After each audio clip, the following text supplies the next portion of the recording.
Yes, good morning, good afternoon, good evening. Welcome back to Football Heritage TV. It is Friday.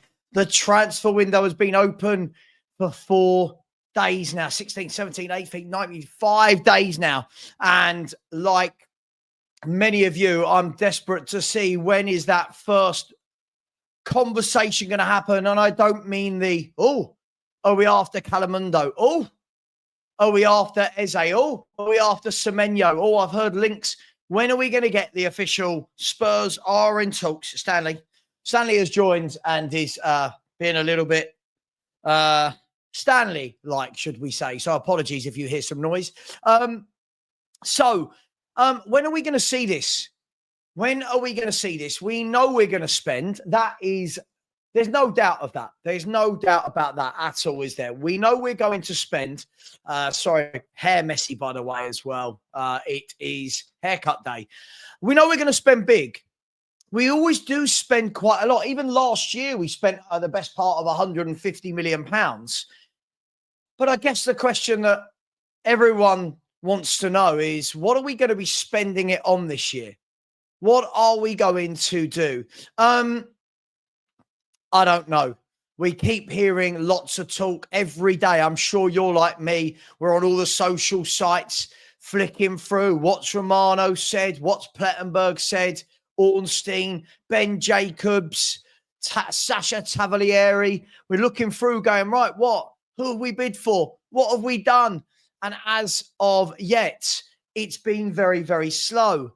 Now, could this be that things are going slower? I say slower because we're normally quite slow in the market, aren't we? Things are going slower because obviously we had the Ange out. We had that bloody flies in here again. I keep getting rid of it and it keeps coming back. We have had that Ange out. We've now had Thomas Frank and his staff in. So the question is, how much were they talking? How much were they talking to Thomas Frank before he joined? How much were they talking to Thomas Frank before he joined? How much of a list and a target did they get from Thomas Frank? Or would it been, this is what we want to go for, Thomas, just to let you know, that's what you'll be working with when you join Tottenham Hotspur Football Club. Now, that's how many of us think it works at Tottenham. But none of us know for sure. We always assume that every player that's signed, there's no way the manager would have wanted that. There's no way the manager would have wanted that. Maybe, just maybe, some of these players are what the manager wants and they overrate them. Maybe some of them are better than what the manager can get out of them. Maybe some of the talent ID is poor. All of these different things. I tell you, I've got to get rid of this bloody fly. It's going to ruin me. Get out. This one fly. Get out. 1 second. 1 second. Out. Oh, this is going to drive me mad if anyone can still hear me. Going to drive me mad. There's always one fly that comes in when you leave the back door open and they naturally gravitate towards the lights where I stream, which is very hot, by the way. So if you see me sweating, it's because it is very hot with all the lights on. So for me, I think we need to do something sooner rather than later. I think we need to get this party moving. I think we need to show some intent. I think we need to show everyone that it is going to be different at Tottenham this season. That when Daniel Levy sits there and talks about a Europa League isn't enough, fine. Then show us that. And I did a video last night talking about Levy and Vinay Venkatesham. You know, sitting there, this love fest. I called it like a Tinder-like love fest. No, you're the best. No, you're the best. You hang up. No, you hang up. That's brilliant. Great. Communication. We want to see it. But doesn't mean anything. The nice videos, the PR, it doesn't mean anything if Spurs don't act. Now, I'm not one of these that goes, oh my God, you've got to sign 9 players in June. No, the window's obviously going for a few months. But I think it's more about intent. And that's the word I wanted to talk about today. I look at Liverpool. So for example, I look at today, and Fabrizio Romano has posted this morning and said, that, hang on, what's he said? That Kirkers and Liverpool is basically done. We know that Florian Wirtz is completing the second part of his medical today. That's done. Frimpong's done. And you look at the club and go, this is a team that just won the league. And they're going boom, boom, boom, boom with signings. You look at Man City. This is a team that, I mean, for them, finishing third was a disaster. And what have they done in the window? Boom, boom, boom, boom. Chelsea already. Signings. Man United with Cunha. Arsenal, Zubimendi's in London today to finalise his deal. And then you look at Spurs and you go, okay, who are we talking to? Where is the where is that intent? Where is that top? 1 second. Bear me 1 second.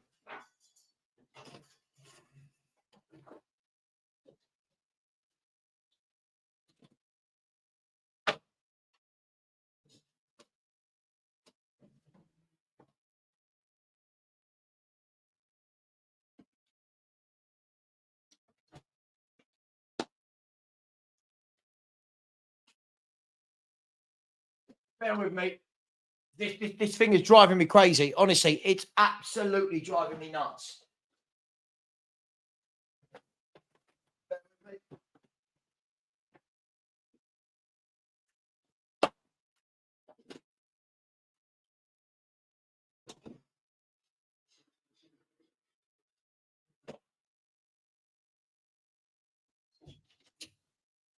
Sorry. Right. Here we go.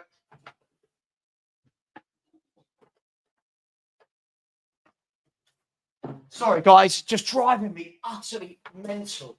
Just that one fly. I can just hear it buzzing in and around my lights. That's all I can hear. It's driving me insane. Guys, girls. So this is the question. Yeah. Oh, barbaric. He's at no. Listen, at the moment it is whatever that fly is 1-7-0 without a shadow of a doubt. I need one of them. I used to have one of those little zappy things, like the little tennis racket where you got the little zap. And now I can't find it, and it drives me potty. So this is the summer where Levy's got to do this, right? He's got to, and we see a lot of the time. Don't we? We see a lot of the time people going, oh, no. Daniel Levy wants what's best for the club. And by the way, I'm not just putting this on Daniel Levy. I do think that there's a lot to be desired from the scouting setup as well. I do feel like I'm having an absolute mare today, people. I'm so sorry. I'm having an absolute mare. Anyway, we're back. I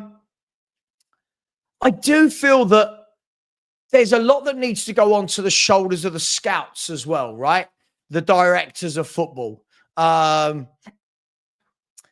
are players where you see that we're linked with, and for some reason we don't get them over the line. And of course, you all know that I am realistic when I talk about transfers. I'm not one of these fans that says, oh, let's just go and sign Florian Wirtz. Why not? I'm not that silly. By the way, I can always tell how long someone supported Spurs by who they think we should be getting in the transfer window. I can always tell how long somebody supported Spurs. So for me, where are the realistic signings? I'm not talking about Tell and Dan. So these are easy deals to do. You've got a player that Bayern Munich don't want for a reason that we've gone, yeah, we'll have him. Sure. Danso, 25 million, 20 million euros, whatever it is, loan to buy, easy to do. Where are the ones that are not easy? Where are the ones where you go, right, what's that, Crystal Palace? What's that? Sorry, you want 65 million for Eze and you want 30 million up front. Right, what can we work out here? Where are those deals? Where are they? Because at the moment, sorry, I'm having a mare here today. I really am. Let me start again. Let me compose. Where are those signings? Where are those conversations that are going on? Where's Romano saying Spurs are in talks with so-and-so, no deal yet, but but personal terms agreed with the player. Where are our conversations like that? And yes, I know people will say the window's not closed yet. And I hear this every year. I hear this sentence every year.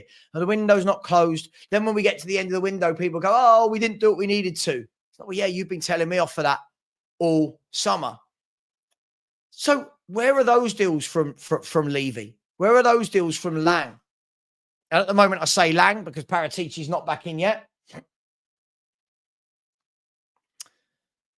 Why can't we get, all right, if you want a Calamundo, for example, how difficult can that be to get done?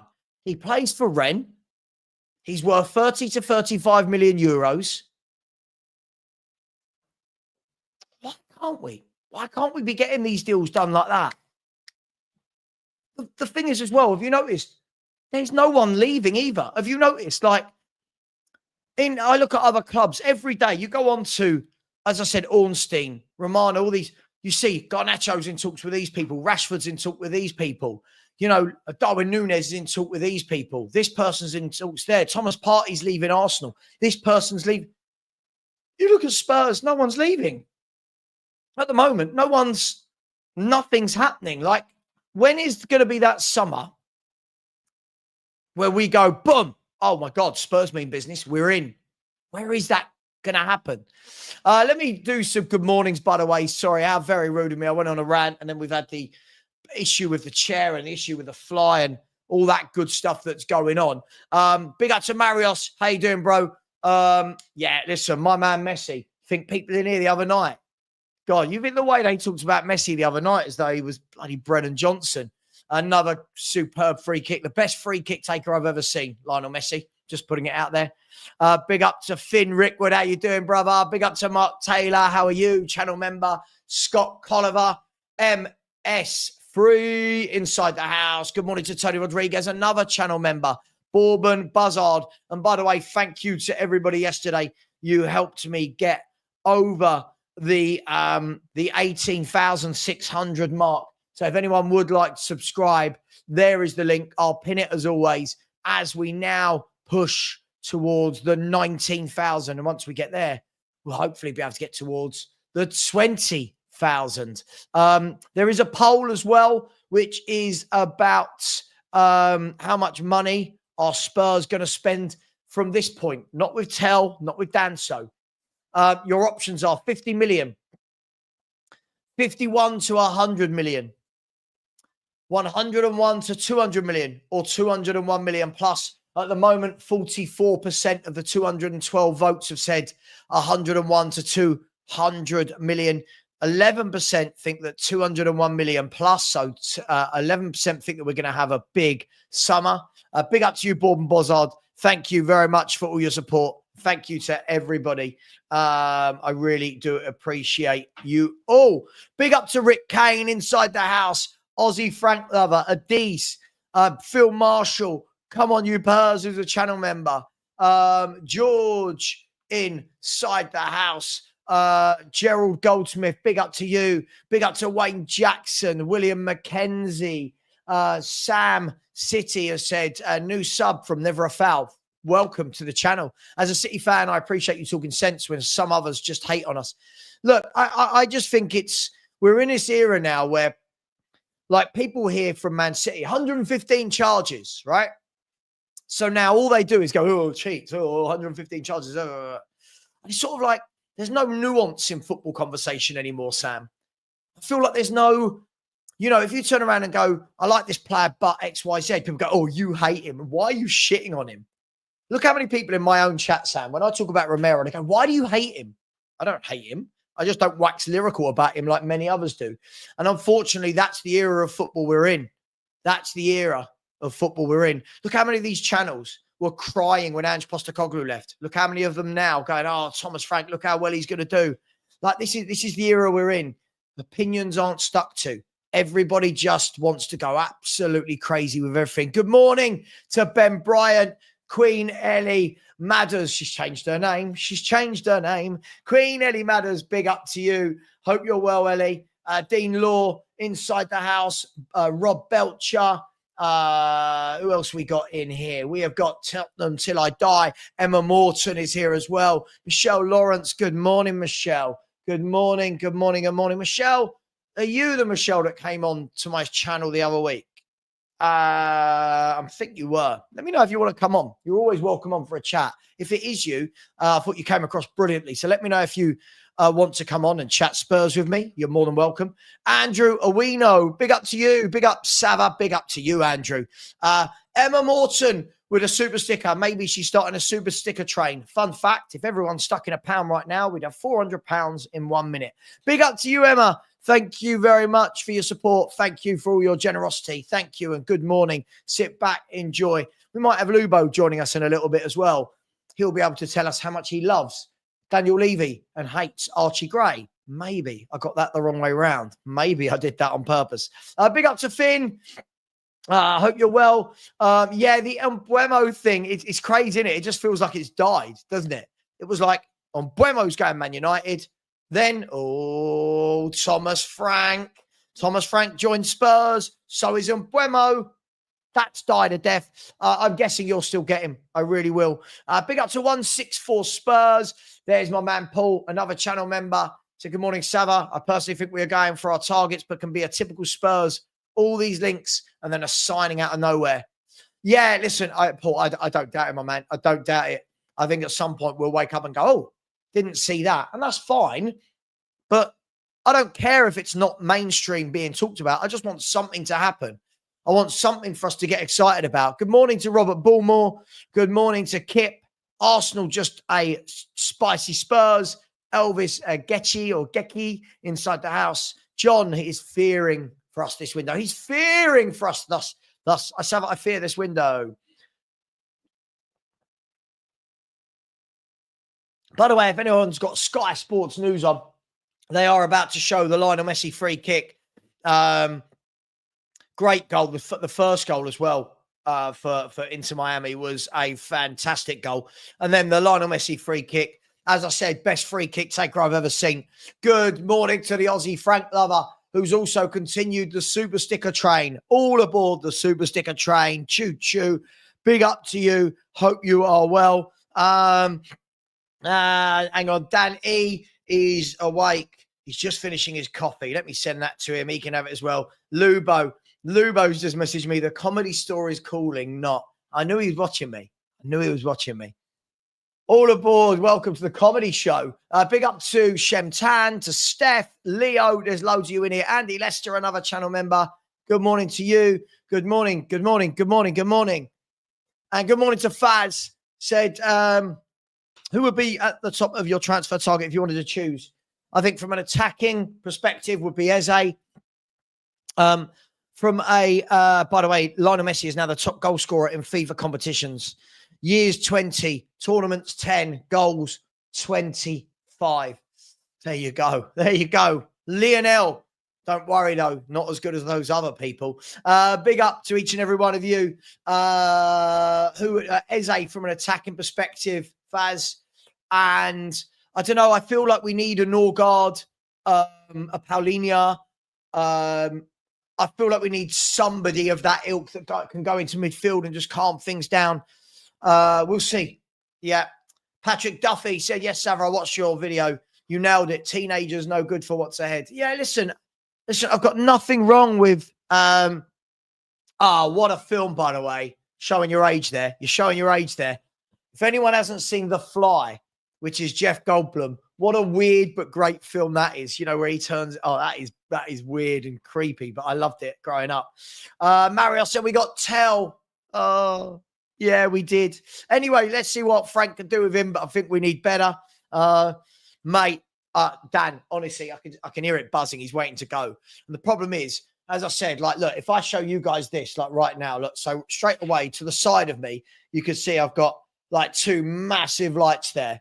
Obviously, Dan, you'll know how it works. I've got two massive lights that if you turn them off, I go like this and then like this, you see, right? So this is why we need lights. There we go. This is why we need big, powerful lights. Might change that to get a bit more of a tan. There you go. Oh, got a bit of a tan in that light, haven't I? Oh, sticking with that. Look at this sexy guy here with his tan. Big up to me. Oh, maybe page 3 will come calling for me. Where are we? Let's continue down. Big up to absolutely everybody. Can we get Eze in a number 6? That's what I would love. I would really, really love Eze and a number 6. I'd like a lot more than that, but that would be an amazing start, wouldn't it? Spurs or Spurs 1. I can see a couple of panic buys coming into the window. Oh, of course. When do we not see a panic buy? When do we not see a panic buy, my man? We always see them. Don't worry about that. I almost feel like Tell was a panic buy, but at the other end of the window.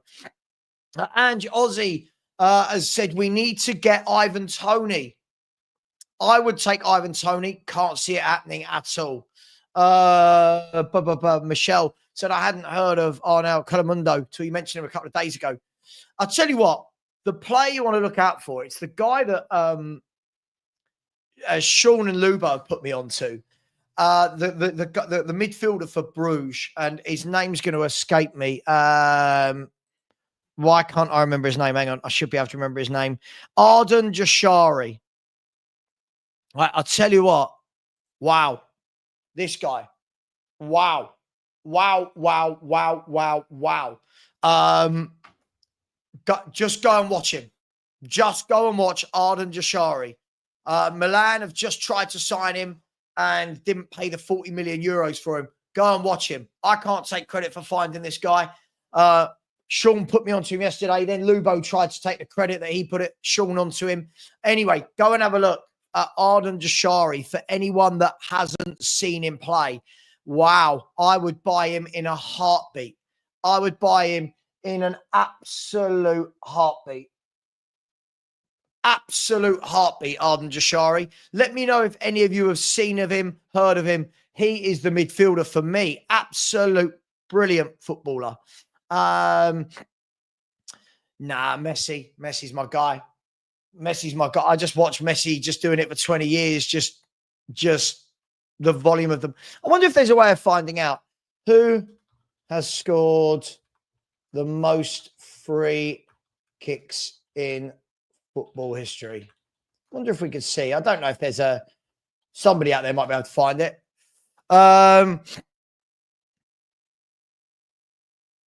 15 footballers with the most free kick goals ranked. Let's have a look. So when was this? This was, when was this article? Okay, right. So, yeah, so you got Juninho, then Pele, then Messi. So Messi would have gone level last night with Pele. So Juninho in front of him. Listen, and then you've got the likes of Ronaldinho, Beckham, Ronaldo, Maradona. Listen, there's some top people. Just for me, I just like the way Messi just effortlessly clips them over the wall. Hey, but that's just me. On it, Rob, yeah, we're losing. We're losing, mate. We're losing. Well, this is an interesting one, isn't it? For me, I don't think he's a midfielder. I know. I don't think he's a midfielder. The way I watched him, I don't think he looks comfortable in midfield. I don't think he looks athletic enough. I don't think he looks confident or composed enough. So let's see. Maybe he turns into a defender. We don't know. Please not Garnacho. I'll tell you what, I don't want him.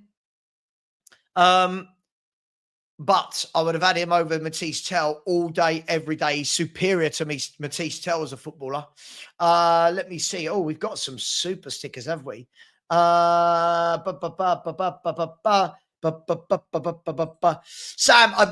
listen, the one thing about me is I'm not like some of these other channels. I see what some of these other channels do.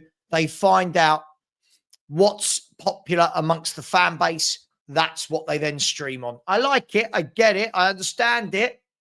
But no consistency. For me, I'll be me. I'll be authentic. I'll be authentic at all times. Michelle, if it is you, let me know if you want to join. You're more than welcome to join me this morning. More than welcome. Big up to, as we said, the Aussie Frank Lover. Thank you very much for that super sticker earlier on in the show. Really appreciate you. Big up to George. Said, good luck with the collab show, Savva. Great idea. Keep an eye out, people. Keep an eye out. It's going to be banging. Myself, Sean, Stel, Lubo, and Johnny. New channel coming to you very, very soon. Keep an eye out.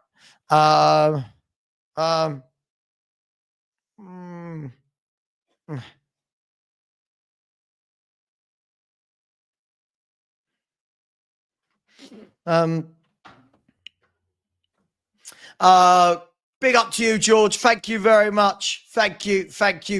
Really, really do appreciate that. Listen, it's going to be a great channel, trust me. Big up to Gareth Osborne, who puts in the 199 super sticker. Thank you very much, Gareth. Really, really do appreciate that. Big up to Mark Swift. How you doing, man? Thank you very much. Mark Taylor as well. Mark Taylor, Mark Swift, Gareth Osborne. Paul G is joining the super sticker train as well. We love it. We love a super sticker train. Thank you very much. Really appreciate that. Has gone with the £3 super sticker. He's raising the bar. He's raising the game. Big up to you, Tweak. And big up to Andy Lester with the super sticker as well. Thank you very much. Really, really appreciate that. You are all very, very generous. And a good morning. And I hope you've had your coffee. Dan E. Morning. On my second coffee, it's needed. That'll wake me up. Second.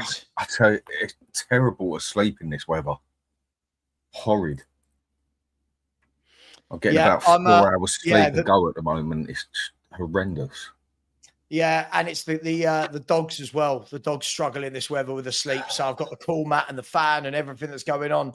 Dan, it's the 20th of June. There's no panic, but there hasn't really been any movement at Tottenham yet, has there? We haven't. Looks like there's nothing from Romano, from Ornstein, from anybody. What do you think? Oh, I reckon give it another week, you'll start seeing some movement. I mean, I know it doesn't all come down to Levy, who does all the deals and everything. Not all of them, anyway. There has been a lot to get sorted. And by his standards, I think he got it sorted pretty quick, actually. And that was the manager and also bringing in the whole coaching staff and getting rid of the others and that. There's been a lot of business to do. But then you would have thought that's where you have other people that are for that job working in the background, basically. And that we would have already seen some sort of movement. Yeah, I reckon by next week, you'll start seeing some sort of movement. I mean, I do think Son's going to go. I think that one's going to be one that drags on for a bit. Because Levy's going to want excess money for him for obvious reasons, because whatever club he goes to, I think there's only about 2 players that would have ever brought more money into the club, and that's probably Messi and Ronaldo. Whoever takes him on could probably get the money back for him within the week on the amount of shirt sales they get. Yeah. He brings in a lot of money with him, doesn't he? So that one I can see happening in the future, but that one's going to drag on for half the season. Others, we just actually need to see some solid effort, basically. We've heard quite a few words and quite a few things, and then that total BS PR stunt by them two that couldn't have been more cringy if you tried. They've basically put a label on their own back. It's like, all right, mate, walk the walk, now talk the talk, isn't it? Oh, absolutely. And he has made a rod for his own back. And by the way, yeah, listen, Alf, I've only just been introduced to Jashari. Fuck me. What a footballer this lad is, by the way. Oh my God, I would take this boy's. I mean, I watched 3 or 4 different videos of him last night. I've gone and looked at his stats. He's like in the 99th percentile of every stat. His passing is just ridiculous. I'm taking him all day long. By the way, people, for anyone who said, let's get Gueye if Romero leaves. And people are going, oh, he's not good enough to replace Romero. Listen to this from Fabrizio Romano. As soon as Jarell Quansah deal is completed, Liverpool will activate their centre-back options. Mark Guehi on the shortlist for months and appreciated by Liverpool. Diamond can be his replacement at Crystal Palace. So as Perchie's just messaged me and said, the centre-back merry-go-round is starting. Diamond looks like he's going to Palace. That's a great signing, by the way. A very good centre-half for anyone that's not seen Diamond play for Sporting Lisbon. It looks like Quansah is going to Bayer Leverkusen. And then Guehi to Liverpool. They are not fucking about, Dan. Liverpool No, are they're not not. messing about. No, they're not. And where they spent such a lack of money last season, basically. I mean, what did they get? One player in altogether last season, or two? I think it was one at the end, wasn't it? And they've basically got 2 years worth of money to spend, and one of them is a year where they got a certain amount out the Champions League and also won the league. So they should have plenty of spare cash there, and they've already shown it. I mean, what was it? What's his name? They just bought from Leverkusen for like 120 mil or whatever. That's a sign that someone means business. Yeah, it's crazy. I mean, as I said, listen, I really like Mark Guehi. I'm a big fan, and I think you could see what Liverpool will be doing there. They'll then have Guehi, Van der Ven, no, they won't, Van Dijk, and Konate. And with, Van Dijk, 33 years of age, 2 years, I think he's just signed a new 2-year contract extension. I can see what they're doing. Guehi is England's #1 centre-back as things stand. He's a captain. He's fit. He's English, Dan, so he ticks the homegrown quota as well. That's a no-brainer for Liverpool, isn't it? Absolute no-brainer. I would have thought so. I mean, so far, I think he's looked an extremely good player. Whether he gets to another standard, again, time will tell. But I think he looks very good. And what would the cost for him be? 60 mil, something like that? 60, 70 mil? I mean, that's adding on the 25-30% English price tag to it. And, yeah, well, he's got 1 year that's left. what comes with a pack. 1 year left, then it depends how much Palace go and want the money. I think when you've got 1 mil left and 1 year left and you know a player wants to go, unless you've got that sort of money to spare, basically, you've got to sell him, really, ain't you? Yeah. I mean, yeah, we're just looking at their back four. Oh, right. Okay. So apparently Konate's not signing a new deal. They could be going on a free next season. So at the moment, as it stands, their back four could be Frimpong, Van Dijk, Guehi, and Kirkes. So they could be replacing 3 of their back 4 in one window. When I see clubs move like this, Dan, I know we're not in that bracket, but I can't help but be like a jealous kid. It's like when that kid came to school and it was like, I've got a new Xbox. And you went home that night and went, Mum, I want an Xbox, or I want the new PlayStation. I feel like that when I look at these clubs and the way they move in the transfer market. It's pathetic, isn't it? you say that. I mean, it's an example that I gave a long time ago. It's very true. I agree with what you're saying. It's like when your mate came in and said he's got a new PlayStation. I mean, I won't touch an Xbox. I mean, but he comes in and says he's got the new PlayStation now. Your mum and dad say, okay, end of the month, you do well at school, whatever, we'll buy you that PlayStation. You do well at school, you don't get suspended, you don't get this and that, whatever crap I used to go through. You get home, you're like, right, where's my PlayStation? You open the box and it's on crappy little Nintendo or something. That's basically like what we get in it. Yeah. Some bodged off old school Nintendo. Oh, I've given you a Nokia 3210 to play Snake on instead. Do you know what I mean? You don't need. You can't diss that though. Quality listen. Listen. I remember when those phones first came out, and we all sitting around in college, in year 1 at college. Everyone just sitting at lunchtime, saying, "What's your best score on Snake? What's your best score on Snake?" How things have changed. It was an addictive game. It was an addictive very game. Addictive. Yeah, very addictive. Yeah, listen, this is the one that's talked about, but the problem is, Luke, it's the cash flow, isn't it? I think Spurs have got cash, but not cash flow. And apparently if Crystal Palace, if Crystal Palace do want 30-40 million up front, there's not many teams, to be honest, in the world that will be able to just slap down 30-40 million.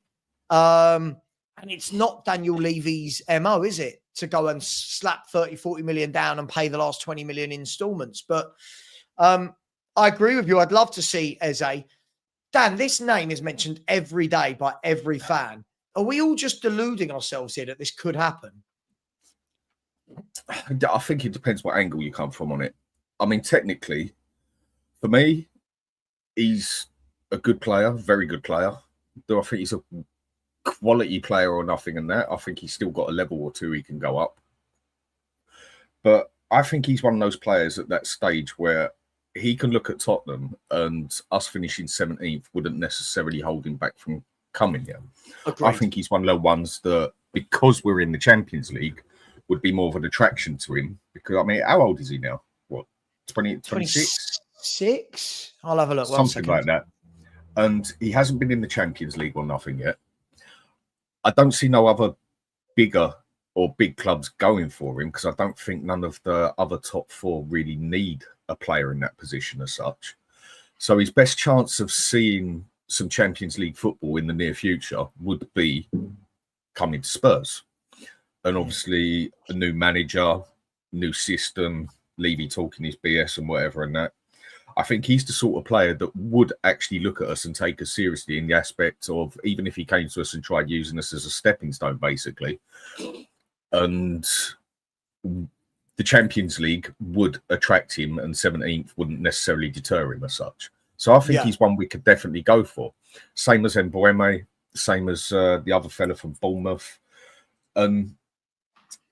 Yeah, because they're players on that sort of level. They haven't taken themselves up to the next level as such. They haven't experienced Champions League or whatever else. So that is where it would be a massive pull for them. Where someone else who's been in the Champions League, this and this, whatever, that 17th could be quite a deterrent from them because they know other clubs will come in for them.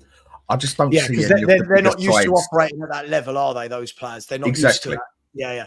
And I don't see none of the other bigger clubs. When I say bigger clubs, I mean like Chelsea, Arsenal, Man City, Liverpool.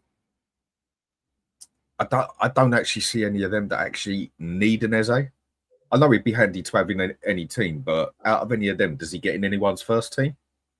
Maybe one of them you could debate it as such, but I don't really think he walks into any of those teams as such. But I think he's good enough to get into those teams.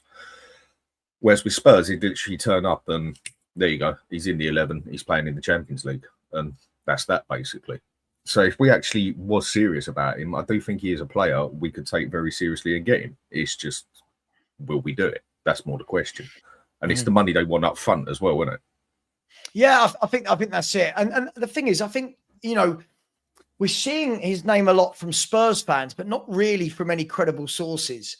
But then again, we're seeing Semenyo's name from credible sources, yet no bids, nothing actually going on. So I just don't know at the moment.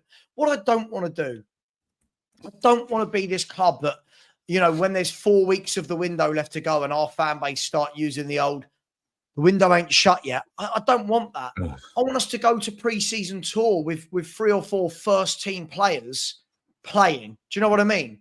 Look, you look now.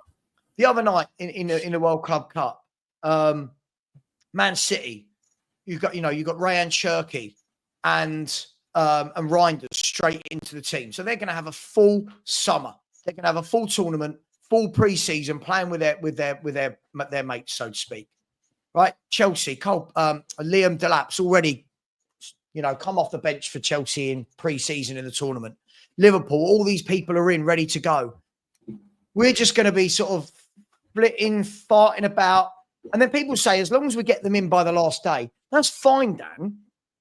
But the problem is, then the excuse turns to, but he hasn't played with his teammates yet, and you've got to give them time to settle. That's what pre-season's for. Get them in, get them settled. We do have a habit of doing that. I do think we're going to get a couple of transfers in. I think we're going to get 2 for the first 11. Wouldn't surprise me if we see another youth player or 2 and what some would call a backup player as such. I mean, I think that Kyle Walker-Peters, I think he's a logical idea to get him. I don't think he's good enough for the first 11, not a chance, but I don't think he'd be bad as a squad player. And for a freebie and the lower wages he's on, he ticks the boxes on the other things we need. Mm-hmm. I know people would say that's not an ambitious look or whatever and that, but you do need those players in your team basically to get the numbers up, don't you? So it'd be another one that I wouldn't be surprised that we see turn up at Spurs. But obviously, hopefully, we go for significantly better quality than that. But I reckon also you'll see it at the very end of the transfer window. You'll probably see us going for about 3 players, and maybe one of them turns up as such, because we just do have that habit of always leaving it to the last minute. The thing is, we've got to not leave it to the last minute to go for a priority for something we desperately need, and then not hit and hope at the sales, basically. It's like knowing you need a nice pair of jeans or whatever to go out on a certain night, and you leave it till the sales, and that's all you can get is a 36 waste, basically. That's no good. You need to go out and get them there and then. And we do have a bad habit of doing that. See, what I love though is when you look at City and Liverpool. By the way, other than Wirtz, when you look at the players they've signed, Dan, if you look at Man City and Liverpool, the players they've signed so far this summer, if you look at Frimpong, Kirkes, Reinders, Ait Nouri, Cherky, we're not talking about the world's elite here. We're not talking about, oh my God, have you seen that Man City have just gone and taken £100 million Leao from Milan? You know, as you say, oh my God, they've just gone and taken, De Jong from Barcelona. They're taking players from smaller clubs at good fees that are good, sensible signings. We're not even doing that. Like, you think Reinders, Cherky and Ait Nouri were all below £40 million. Frimpong, wasn't he below 40 million? Kirkes, isn't he below 40 million? Like, it's not like these clubs are going out and going, oh, we're going to outbid everyone by £100 million. That's the worry for me, is that they've seen their targets. They've gone, we want that. Let's move quickly. Go. We never do that. We never seem to seize the day. It's about the scouting system as well. It's like what we debated all last season with people, and that a couple of the players that we got, we should not have paid that money for them and got them, because there was significantly better, more established players that went for significantly less money and even less bloody wages. Our scouting system is just absolutely shocking. I mean, are you telling me that no one could have gone out and found someone better than Solanke for 65 million over 5 years, however much we paid up front and however much we pay it? Seriously, there was nobody better out there better than Solanke for 65 mil. We couldn't have gone and done better than Archie Gray for 40 bloody million. And again, that's another issue we seem to have, isn't it? Our scouting system just isn't up to standards. Okay, we got Bergvall. Well done. We'll see how much further he goes. Yeah, we just don't. It's our scouting system that's a big part of the problem. It's the whole system itself, basically. Completely agree. And I'd like to think as well, like, you know, Frank is in the building now. I mean, look, we announced Frank over, what was it, last week? We announced Frank last Thursday night, I think, maybe.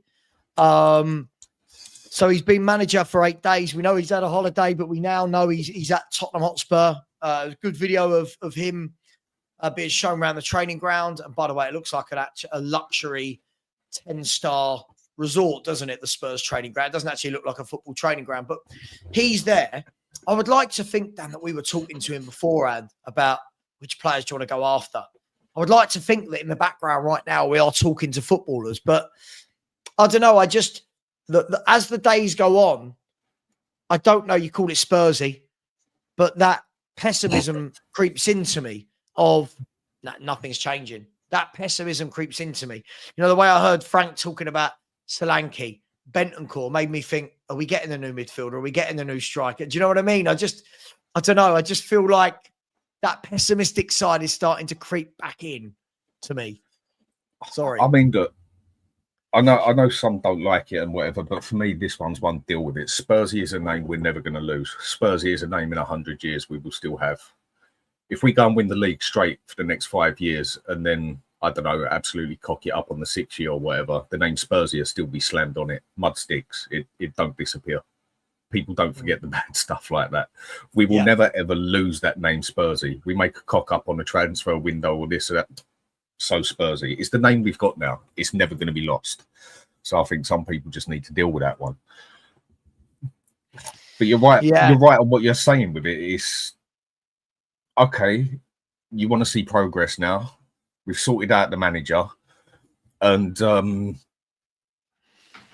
let's see some movement now. Let's see some things happening. And we've seen Davis sign a new contract. Obviously, Danzo was coming in anyway, so I don't really count him as this season. Do I even count him as this season? Not really a transfer. What I think happened was he didn't want to make the full deal in January. He wasn't sure of it. So we made the deal with Dortmund. Basically, we'll take him on loan. And then if he wants to stay, we'll quite happily take him on Spurs. Quite happily take him, not me.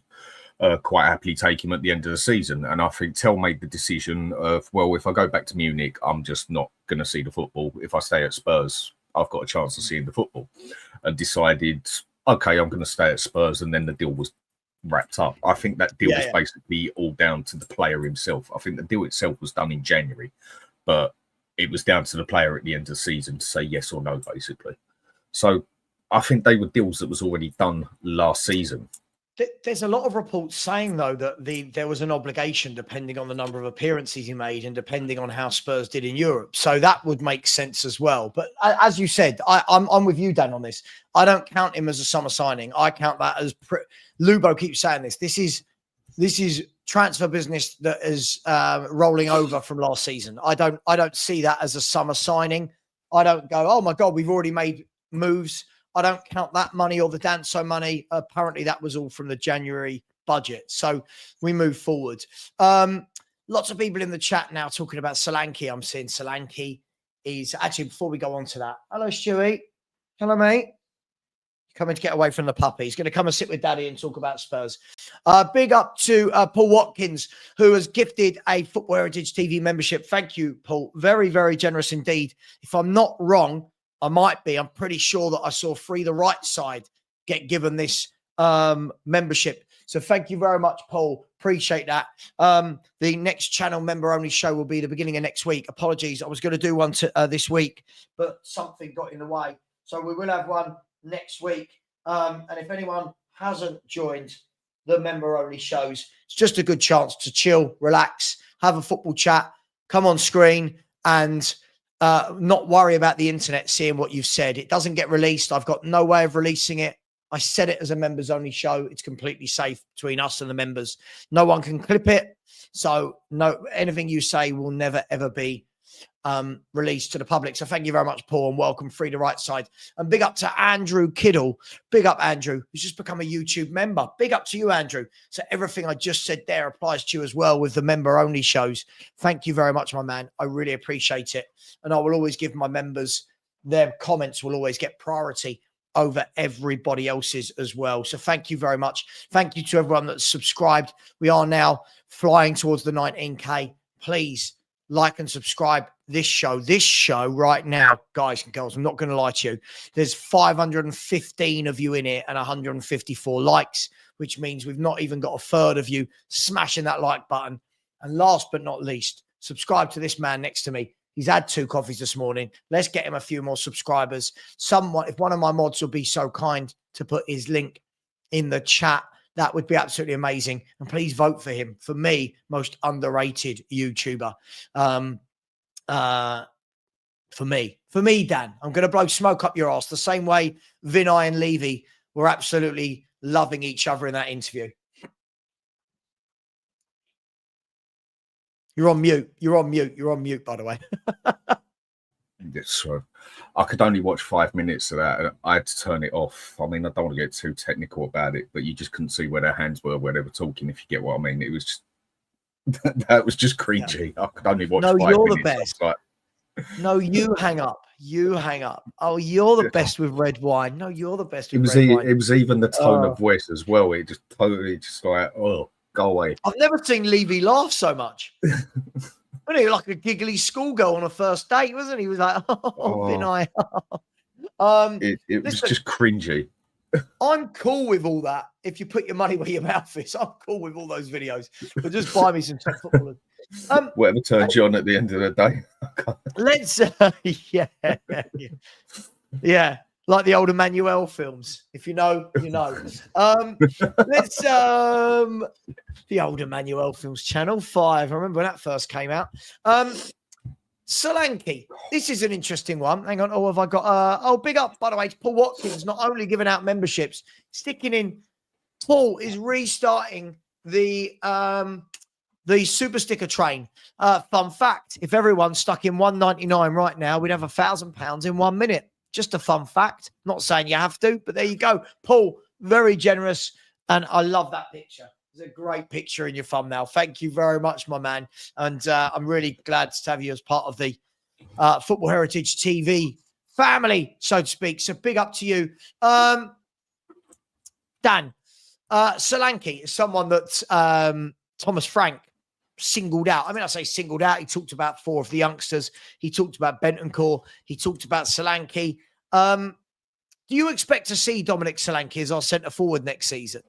And what can Frank get out of him? Because Dan, you've worked with me for years now. You know my feeling on Dominic Solanke. I think we can do much better. I keep seeing people saying he's underrated, yet in his career, he's never done anything. Talk to me, Solanke. For me, he's a bang average player. And on his day, he might be good. And that's about that for me. But one thing I will say about the manager we've got now is I feel he has the capability of, if not making a player better, at least getting him play to his standards. And that was one thing Ange just did not have the capability of doing. He regressed at every single player we had, bar maybe 2. You could say Johnson for the amount of goals he scored. And maybe Bergvall basically progressed during the season. Literally every other player we had regressed. Whereas, like I said, I feel Frank's got the capability to at least get the players up to their standards, if not a bit better. And you know me, I've always been one to say, start playing the player to what he is best at, get the formation right for the team as such, and play the team in sync to what they are best at. You can actually make a pretty average team look very, very good. The same as you can do it the other way around. You can make a very good team look very poor if you just play everyone completely out of sync. And I think he will get it right because, I mean, I've seen him use about 4 or 5 different formations just for Brentford over the years. I've seen him totally swap his formations around in the middle of a game, not just swap one player here or there. He does seem to have a significant amount of football knowledge, more than Ange did. And I do think he is also the sort of one that say, right, this is the system I want to play, but I haven't got the players quite to do it. So I'm going to divert to this system, which suits this player, and this player, and this player that much better. So I will get more out of them. Not so stuck up his own backside he can smell yesterday's dinner, basically, that he refuses to change his ways and whatever and just lets the team drop for it, basically. Again, that's what I feel Ange did. And yeah, I think that's the sort of coach we've got now. We've actually got a coach, someone to go on there and not just use his coaching staff to do the coaching for him, but he'll also be on there doing the coaching as well. Whereas Ange was a manager, he'd say what he wants, sit back and get the coaches to do it. Well, then you need good coaches to do that as well. And we didn't have that either. Now we've got Frank, we've got his coaching staff. They know each other. They're going to know what they want. They're going to know what they want out of the team. I think they're already going to know the players and everything. They've played against us enough times. He's been in the Premier League for what, 5 years now, 4 years, 5 years, whatever it is. And he's got Premier League experience. I think he can at least get us back up to standards and make us a significantly harder team to beat and get us further up that table. Agreed. Where he can take us further, basically, I'm saying this with every player, not just Solanke. I think he can get more out of Solanke than Ange did if he plays in the right way. I could even see him using as a 2 up front with Johnson, use him as like the target man and Johnson as like the poacher and play him as like a poor man's Owen and Heskey sort of thing. It wouldn't surprise me if he'd done that either. So overall, I do think he can get better out of Solanke, but I do think Solanke is a bang average player and 65 million. I think that was absolutely trousers down, basically. See, I think, listen, I don't disagree with anything you've said there. I do feel there's a huge difference, isn't there, between getting the best out of somebody and their actual limits as to what their ability is.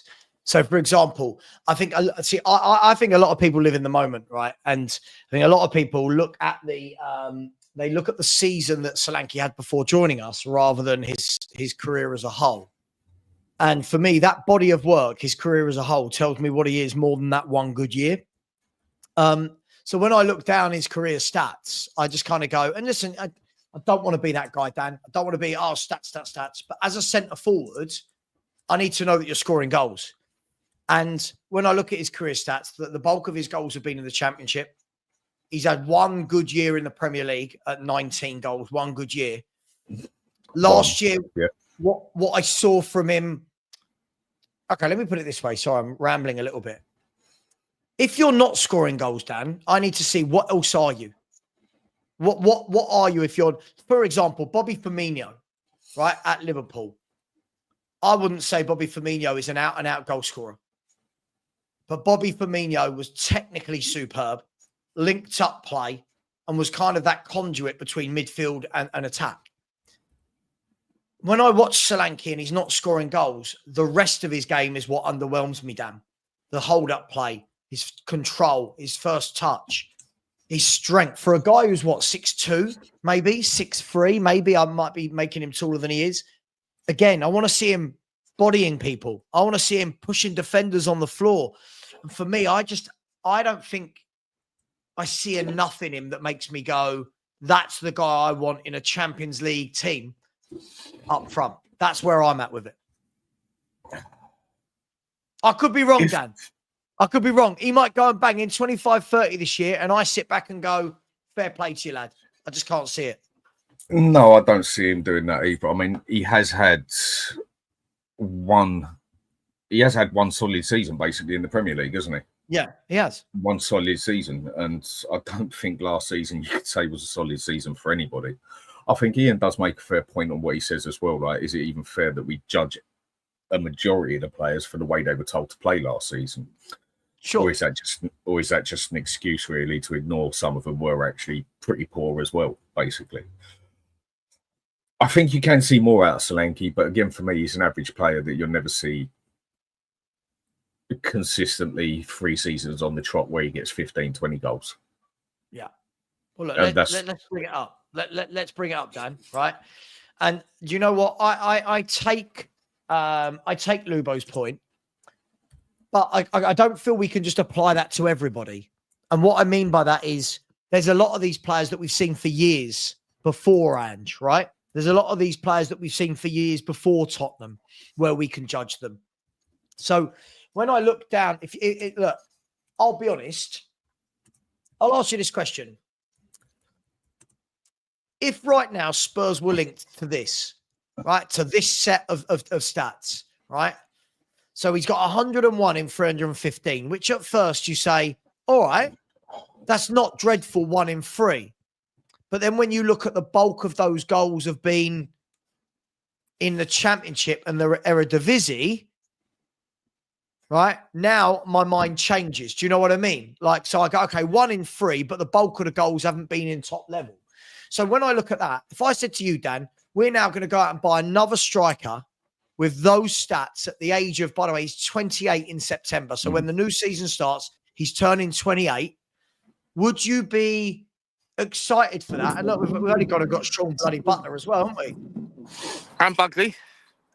And Bugsy. Yeah, Bugsy phoned me last night and told me that Spurs need better than Dominic Solanke. Just saying. Just saying. How you doing? How's everyone doing? Yeah, we're good. We're just talking about what Frank can get out of Solanke for next season, because it doesn't look like we're going to probably go and buy a top centre forward. But can he get more out of Dominic Solanke than what Frank did? That's the question I'm guessing we've got to ask. Yeah, I think he can. But will it be significant? Time will tell. But I think he'll get more out of all the players basically than Ange can anyway. So that's why we got him. When Semenyo and Solanke played together at Bournemouth, they played 41 times together, and Solanke got a 0.55 GA per game with Semenyo playing next to him in a system that was a better fit for his system. This season, nothing like that return. Right, so it's not just about whether Thomas Frank can get more out of him, but what can happen to Solanke if you put a better right winger that provides better access for him. Do you guys think, though, that the first thing Frank's going to do is actually get Dominic Solanke inside? You know that line? You know that white paint at the top end of each pitch? You know, the penalty box? Do we think Thomas Frank's actually going to say, hey, I don't want you on the halfway line. I don't want you out. Get in that area? Because I did some stats yesterday. I was looking at their heat maps yesterday of where he had Visser, who primarily played as a forward last year. And Visser was centrally. He was centrally in that last 25, 30 yards at all times last season. Is that what we expect him to do with Solanke? I think it depends how he wants to play him. I think it depends what system it's all going to come down to what system he's going to use. If he's going to use 2 up front, then for me, Solanke is the sort of player you use as your target man. Sort of play, like I said, like a Heskey and an Owen sort of thing.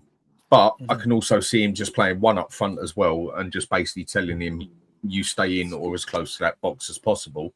Actually having someone who can cross the ball in as well. So we have an options of not just tapping it off the floor, basically, but getting a header in there as well. But then we go to that point, we've only got one player who can basically cross the ball, and that is Porro. Yeah. Sean, what do you think? We're going to get him in there and get him in the box and actually say shoot rather than lay everybody else in?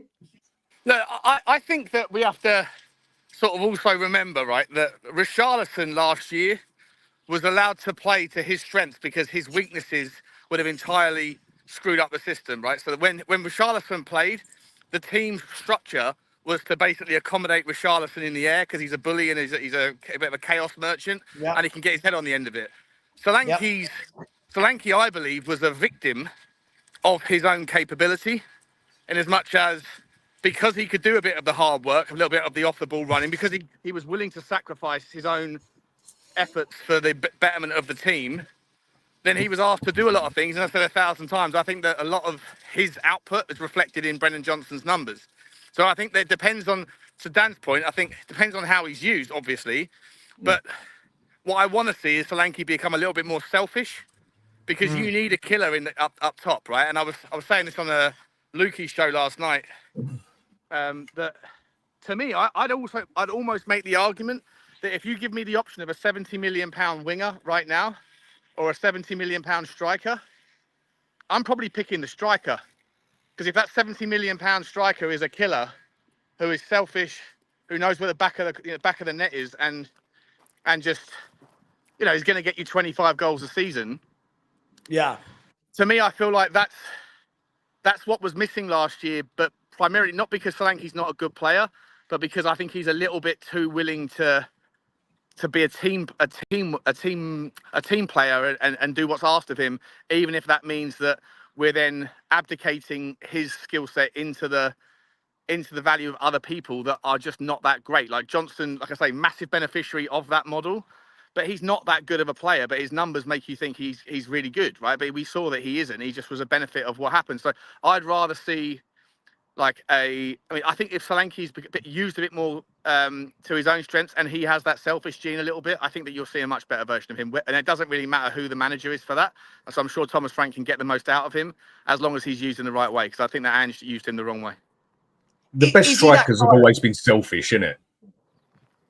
But my question to you guys, is he that guy? Now, listen, I know obviously we've got different opinions on Solanke, Sean, but my worry when Solanke came in is that he wasn't that guy at all. Yes, he had the good year for Bournemouth, but this was my massive issue last summer was I don't think he's a natural goal scorer. I don't think he's clinical. I don't think he's a guy whose first thought, and I always go back to Jermaine Defoe, for example. When you get the ball into their feet, 25, 30 yards, his first thought is shift, ball out feet, let's get a shot away. Is Solanke that guy that has goals on his mind? Or is he I'm a big hold-up player, I'm going to bring others into the game guy? That's my worry. Well, that's what I mean. I don't think I know, but for sure at Bournemouth he was a killer at Bournemouth in that last season. So he's got it in him. It's just whether or not he's asked to play that role. Whether he's got, I think that there's a difference between confidence and killer instinct, and I think that I'm not sure if he's got the killer instinct like you're talking about, like the Jermaine Defoe does, whatever. Where other players can get a little bit pissed off with the selfishness, but they can't argue with it if it turns into 25 goals in a season, sort of thing. Like Harry Kane had that killer instinct. Does Solanke? I'm not sure. But if Solanke is, like I said, I've said it before, I won't repeat myself again, but if he's repurposed into a role where he's asked to do what I think he has within his locker, we just haven't seen him used in that way at Tottenham yet, then I do think that there is enough there. But again, if you give me the option of signing a Semenyo or a £70 million striker, a top striker, I would choose the top striker, move on Richarlison, and I'd be more happy to go for a 30 or a £40 million winger, because I think that there is more than enough value out there in the winger market to find players that can do what you want. You just need someone in the box who can latch onto them and have that kind of desire. And yeah, I think the £70 million for a winger right now is quite punchy. Given that the Crocker rent is going to cost you 65 million quid, right? Yeah, for sure, for sure. I mean, what's a good season, guys, for Solanke in the Premier League? Because one thing is for sure, we all know nine goals just isn't good enough. Yeah. Now, listen, obviously we can put that onto the back burner because of Ange, because of the system, but what we do know is he can't have another season where we're making excuses, right? It needs to be output this year. So what is a good season for this guy? Bearing in mind we've got Champions League and the Premier League as well. What's a good output season for you guys in terms of goals? Not assists, goals. For Solanke? I think if he has, yeah. I think if he has 15 Premier League goals and 5 cup goals, I think he can say by his standards he's had a good season. Yeah, 100%. So was that 15 in the league and what? Sorry? Say, for instance, he gets 20 overall in the season, 15 in the league, and 5 in whether it's a match of a couple of cups or Champions League, whatever else than that.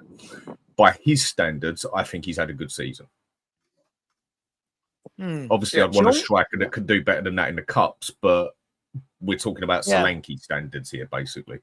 Yeah, if you get 20 goals in all comps, that's the mark, isn't it? That's the mark of a top striker, right? That's what you want. Yeah, I mean, sure. For me, as long as the bulk of those goals aren't coming in the FA Cup and League Cup, do you know what I mean? Like, as long as we're not going 7 league goals, 2 Champions League goals, and then 11 in the other competitions. But guys, I'm going to ask you this. Forget what depends who you play, right? Depends if you get Man City in the quarterfinals and he scores a hat trick, you'll take that, wouldn't you? Sure. No, absolutely. But it would still be 7 league goals, right? Listen, my point is this. As it stands, your 2 strikers are Solanke and Richarlison. I think we can all agree. Oh, I say this. I haven't spoken to you two about this. I think we can all agree that Valise and Scarlett are not it.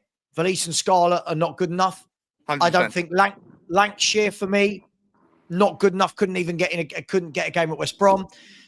My worry is that 2 good enough to be going into a Champions League campaign?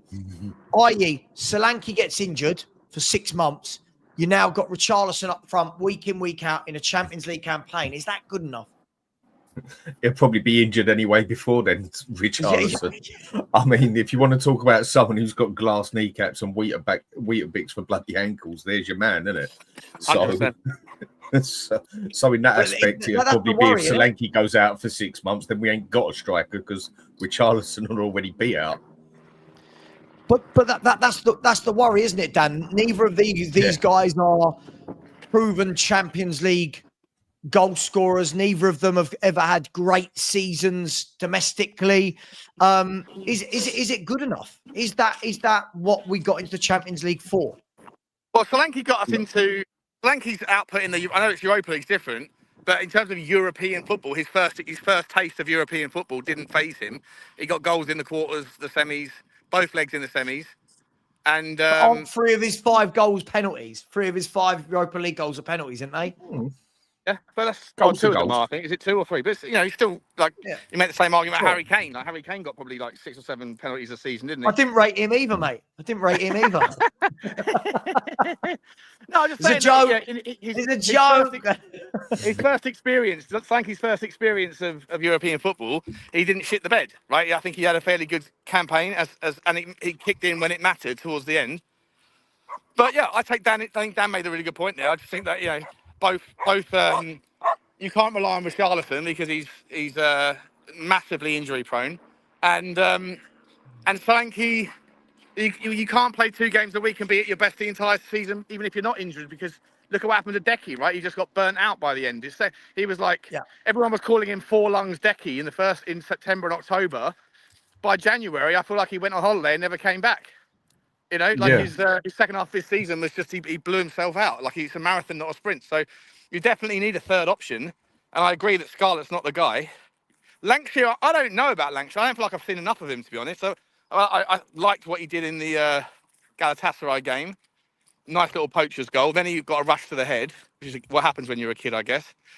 And I haven't really seen him since. But I don't want him to be the third option for sure. And I think that Tottenham need and if Matisse Tell is that guy, I don't know, mate. When we, I mean, I know you guys don't like Matisse Tel either way, but like when I saw him, I liked him I liked him on the left, not particularly when he was given the chance up the top. I didn't think he did anything then. So don't you think though that we need guys? For me, and I'm just going to use this guy as the ilk of striker. It doesn't have to be this guy, but like when I look at a striker like Calamundo, when I look at a striker like Jonathan David, you know, these quick, pacey forwards that their first thought is getting in and scoring goals. Don't we need one in that ilk? We've got the two big guys that do the hard work, that they do the shithousery, the holding up, the pressing.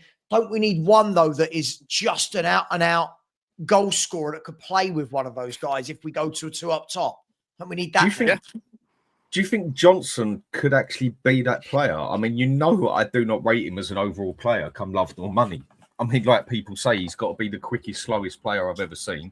He can't dribble, he can't cross, he can't bloody pass.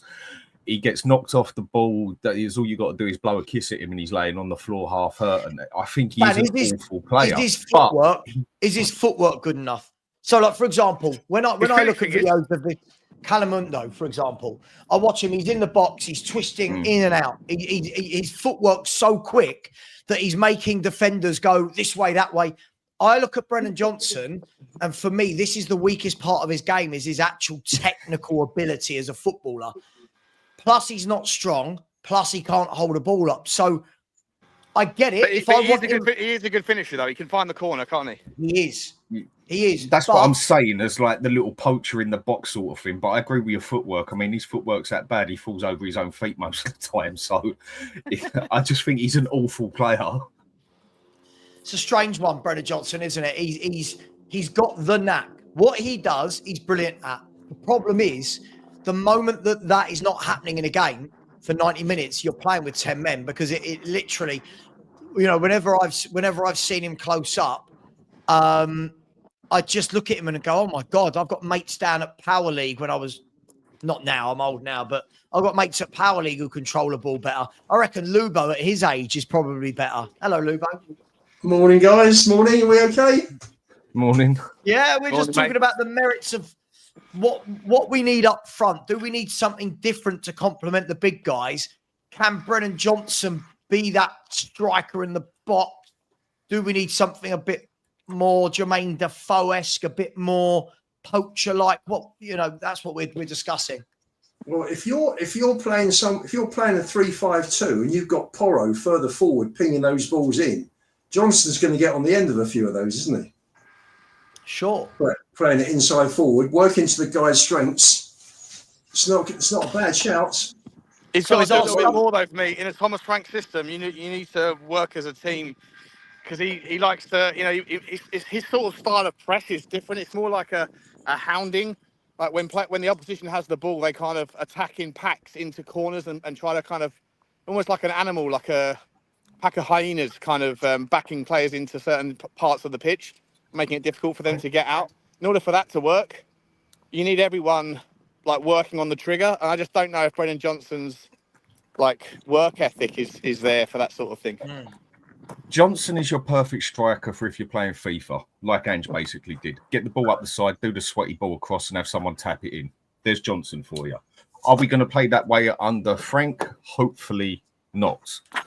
And if the ball comes in with crosses, unless they're drilled across the floor, sure as hell Johnson ain't getting to it, because he ain't heading that ball. If anything, the ball will head in. I just don't break. Dan, if you remember the goal we got, you remember Johnson's winner in the last minute at Coventry? Ball broke in midfield. Vaguely. Bentancur played a beautiful through ball. Johnson ran onto it in the inside forward position, and from the edge of the box, put it beautifully past the keeper. He's capable of doing it. So for me, I'd like to see him in a 2.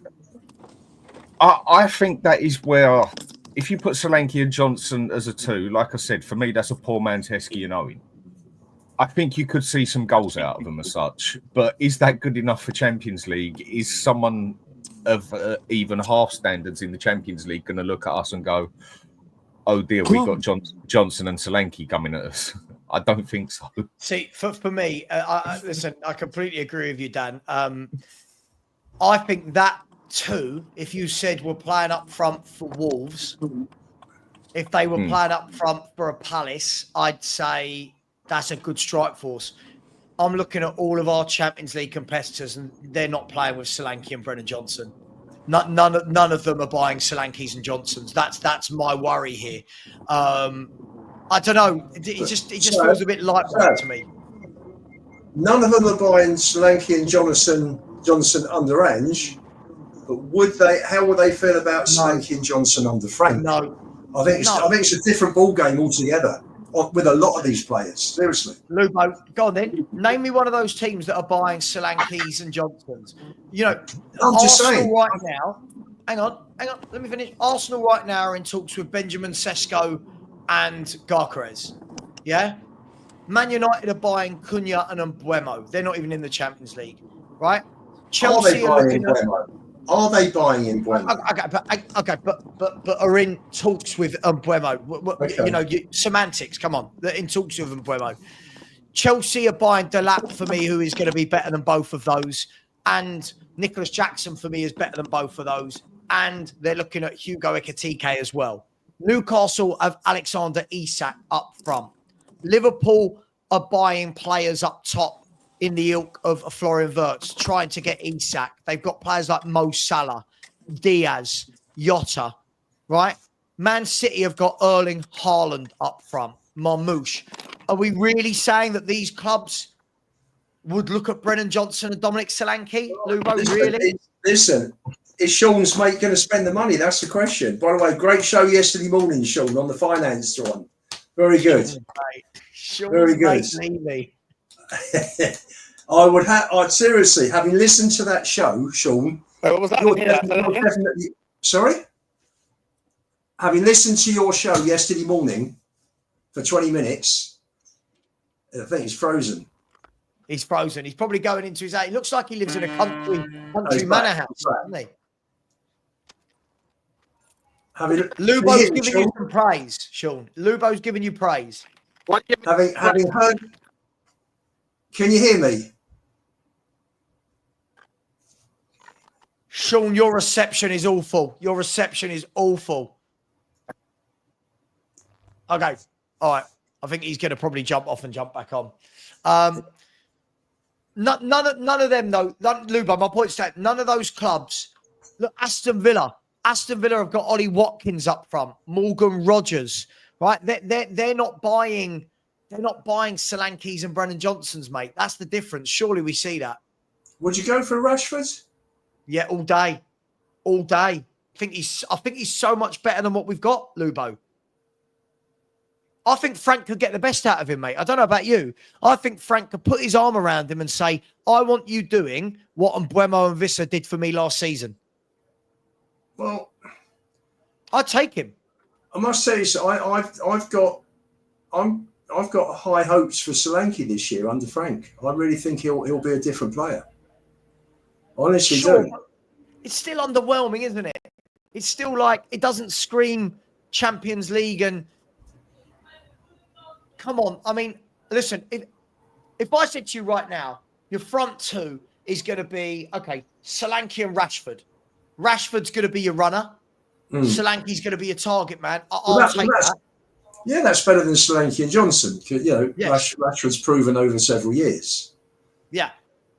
I just think he got stale at Man United. I think that was his problem, you know. By the way, Tony, I'm not. Tony, I don't like it when people do this. You're all knocking Solanke for his output in one season. These boys at the top will tell you in no uncertain terms how much I did not want Dominic Solanke last year before we bought him, right, guys? This isn't about Ange. Yeah, no, I did not want him at all. Again, we've got to have these standards. If you want Solankes, don't be upset then when Spurs go and buy nobodies in the transfer window. If you're happy with, sorry, Dan, I don't know if you agree with me on this. If we're going to be happy with these types of players, don't be annoyed when we bring in more of these types of players in the window. That's my only thing with it. I agree. It's like if you're going to be happy with finishing 17th with a cup, then be happy with getting players like Archie Gray and Tell and Bergvall all the time and that, and not getting any player of any significant known quality, basically. It's the same sort of thing. Solanke, can we see better out of him? Yes, I think we can. But would it be a 65 million striker? No, it wouldn't. Not in my opinion. So we do need better. What were you saying about me, Lubo? I was just saying, great show yesterday, the financial show. You for 20 minutes you carried out yesterday morning. Did I? Yeah. Oh no, the one about Stephen Borson. Yeah. Oh, thank you, mate. Yeah, Stephen Borson, correct. Were you being Correct. sarcastic Now, or were you being sincere? Anybody listening to that, seriously, anybody listening to that for the first time would think that you're on my committee of Levy out. Definitely. No question about it. You were quite scathing. You were really quite scathing. You put it very eloquently. I couldn't have put it. I thought I might keep that. I might keep that and keep playing it to people. If people don't believe that you're Levy out, I'll just play them that recording. Go back and listen to it. I am Levy hokey cokey, mate. I am everything hokey cokey. I am my opinion is subject to change on any particular moment, on any particular topic. People can call me a flip-flop, but I call it flexibility of thought. And that's how I defend my incredible ability to change my mind every 5 seconds. Alistair Campbell's got nothing on you, Sean. Flip-flops to flexibility. Brilliant. If you go to Sean's channel and look at the bio in Spurs Talk Show, right at the bottom, he's got that really tiny writing they have at the bottom of every advert. You know those adverts where they go, do you need a payday loan? We can get it to you in 10 minutes. And then when you read the small print, it says like, subject to 2,000% APR over 5 days. Yeah. It's the small print. It's the small print with a picture of Sean at Daniel's birthday party. Yeah, opinion subject to change. And that's what a good credit rating is for. You need a good credit rating. Yeah, and that's one thing Spurs don't have either. Spurs don't seem to have a good credit rating either. You brought him up, Lubo. Let's talk about this guy. I think this is an interesting one for me. Now, I'm wondering how many times the word attitude is going to be used here as soon as I mention this man. But if someone turned around and said, we're taking Marcus Rashford for 40 million, would you take it, guys? Because for me, I think he's better than any wide player we've got. And I think he's better than any forward we've got. But I get the baggage that has come with him. But Unai Emery didn't seem to have any problems in getting good performances out of Rashford. I think Frank could as well. I'm not saying he's my number one before. Do we extend that same argument to Garnacho?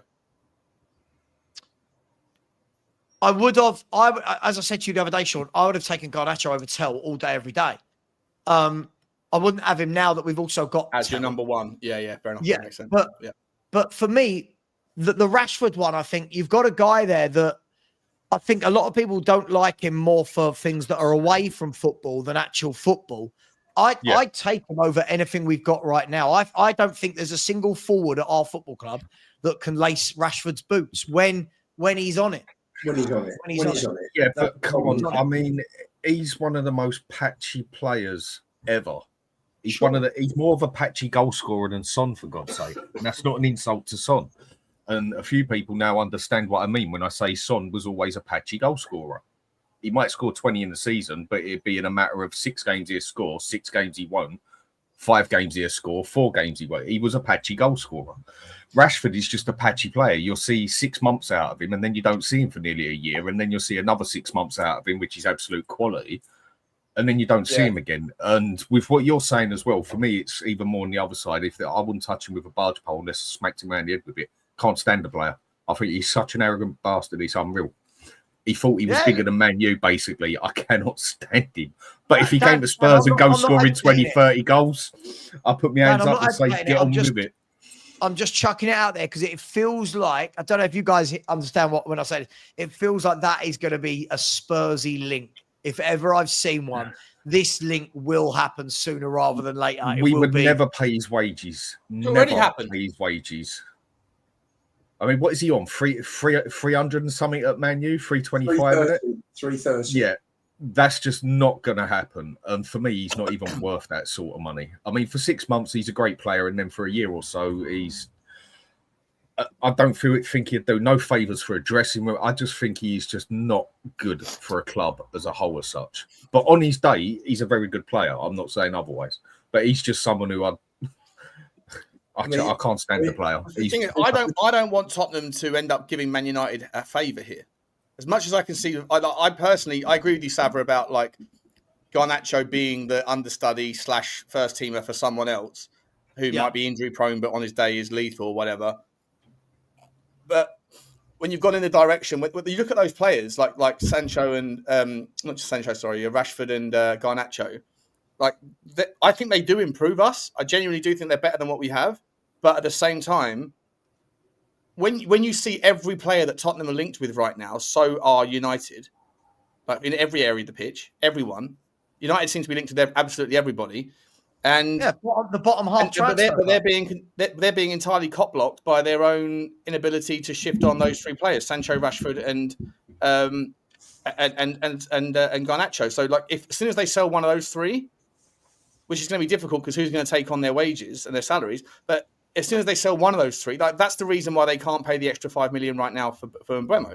That's the reason why they probably can't go and actually do the deal for Gyökeres. So if you go and take one of those players off of their hands, then they suddenly have the ability to go and improve in other areas. So like you'd rather kick that can down the road and not and hope that nobody else does the same, does them a favour, and that essentially allows some of these better players to be picked off by other teams. Because you don't want Manchester United, because they're a threat to us next season. So you don't want to do them a favour unless it really suits you. And I'm not sure it does suit us, you know? I think that's actually a solid point. I think that's actually a fair point. Because, like I said, with players like Eze and Mbeumo, whatever else, I don't think none of the top four clubs particularly need them.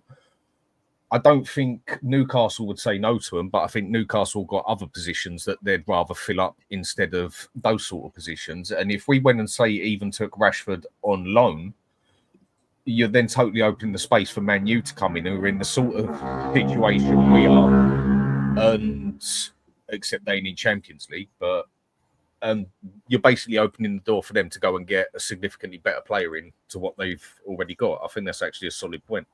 Yeah, I think the key to this year's transfer is whether Daniel and Vinay listened to Sean's show yesterday and raised the wages.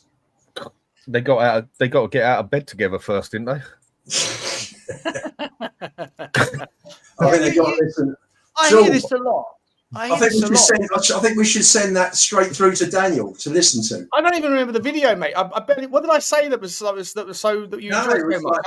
Wasn't I just reading off of a Football Insider page or something? No, it was a lot of opinions there, Sean. A lot of opinions. Like for you, no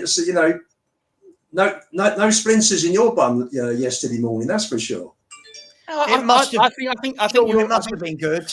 Because Lubo called me to say, "You see Sean's show really good this morning," and I was like, "Oh, it must be. It must have been good." Oh, I appreciate that. He's ringing around the crew. He's ringing around the crew to tell us to all watch. Get you some more views. No, I fully expect you on the committee of change for Tottenham next season, Sean. Based on that video. I think. Listen, if you're going to be on the committee for change for Tottenham, you have to have been to all of the protests, and I don't think some of them have. So I think that at the moment, Lubo, me and you should be captain and vice captain of it, and quite possibly. 50 people, Yeah, I'll be your vice captain, definitely. No, you can be captain. I'll be the guy in the shadows. I'll just say, a lot of people in the chat are saying things to me like, replacing Solanke isn't a priority. Hang on, I'm not talking about replacing Solanke. We need forwards. I don't care what anyone says. You can't go into a Champions League season with Richarlison and Solanke as your two centre-forward options for 4 tournaments. I don't care. Sorry. Call me fickle, but I think you've got to have a lot more goal scoring options there. And I don't see if we let Son go, where are the goals coming from? Got Brennan Johnson. Solanke will have to up his game. Richarlison's not a prolific goal scorer. Where are the goals coming from, I think, guys? So that's what I'm saying. I think we need to add. Everyone always talks about replacing. I'm talking about build a squad. We used to have regularly 4 good strikers. Yeah. I mean, go back, Berbatov, Keane, Defoe, Bentz. Was there the same squad limits back then, though, Lubo? Sorry? Did they have the same squad number limits back then?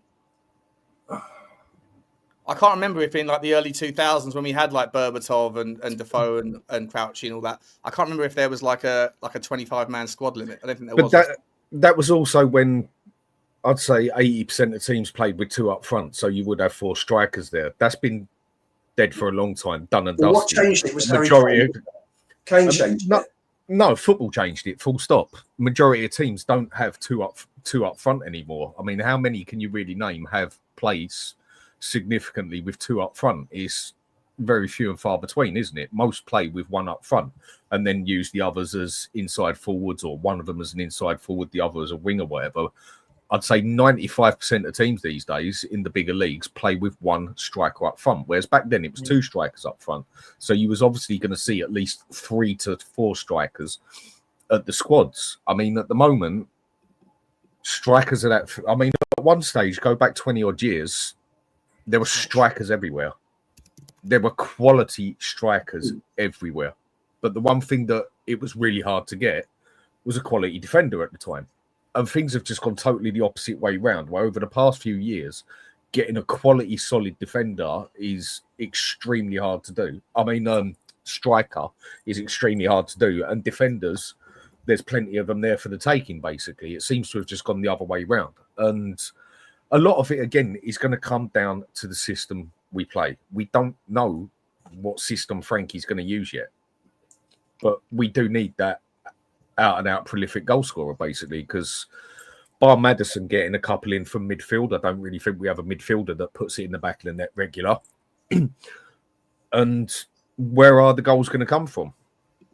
Well, if you take Johnson and Son out for the minute, who are both wider players, you just look at what you call centre forwards, and we've got Richie, Solanke, Lancashire, and Scarlett at the moment. And Valise. So, and Valise, yeah. So don't forget his goals. So I'm sure Richie will go. 3 of the other 4 are kids who are not going to, who I shouldn't think are going to make it. Yeah, so two of them, Ian. And if you get rid of Son as well, you've got to buy 2 or 3 players there. Yeah, but Tell's going to have to come to the party as well, right? Tell this season.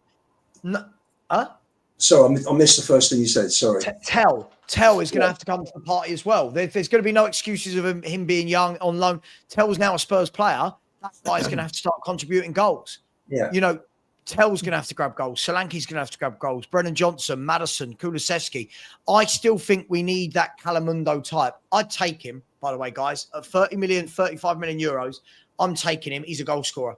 You can see it in his play. You can see it in the way he gets in the box. That's a goal scorer. I would take him all day long. We need options. Can't be going in with Solanke up top on his own and Richarlison on the bench playing in Champions League games. Just can't for me. We need options. And bring Jonathan David as well. For me, that will be a good buy. I'd take Jonathan David all day long. By the way, Calamundo has just outscored him at a younger age. But, Calamundo, David, these types of strikers, Lubo, that operate in the box, they live for scoring. They live for getting their shot away. That's what I want to see. The other reason I mentioned Jonathan David is that, Sean, you've talked about quite a lot of strikers being out on the market. But you've got to look at which strikers would want to join us and which strikers would accept the wages that Spurs are going to pay.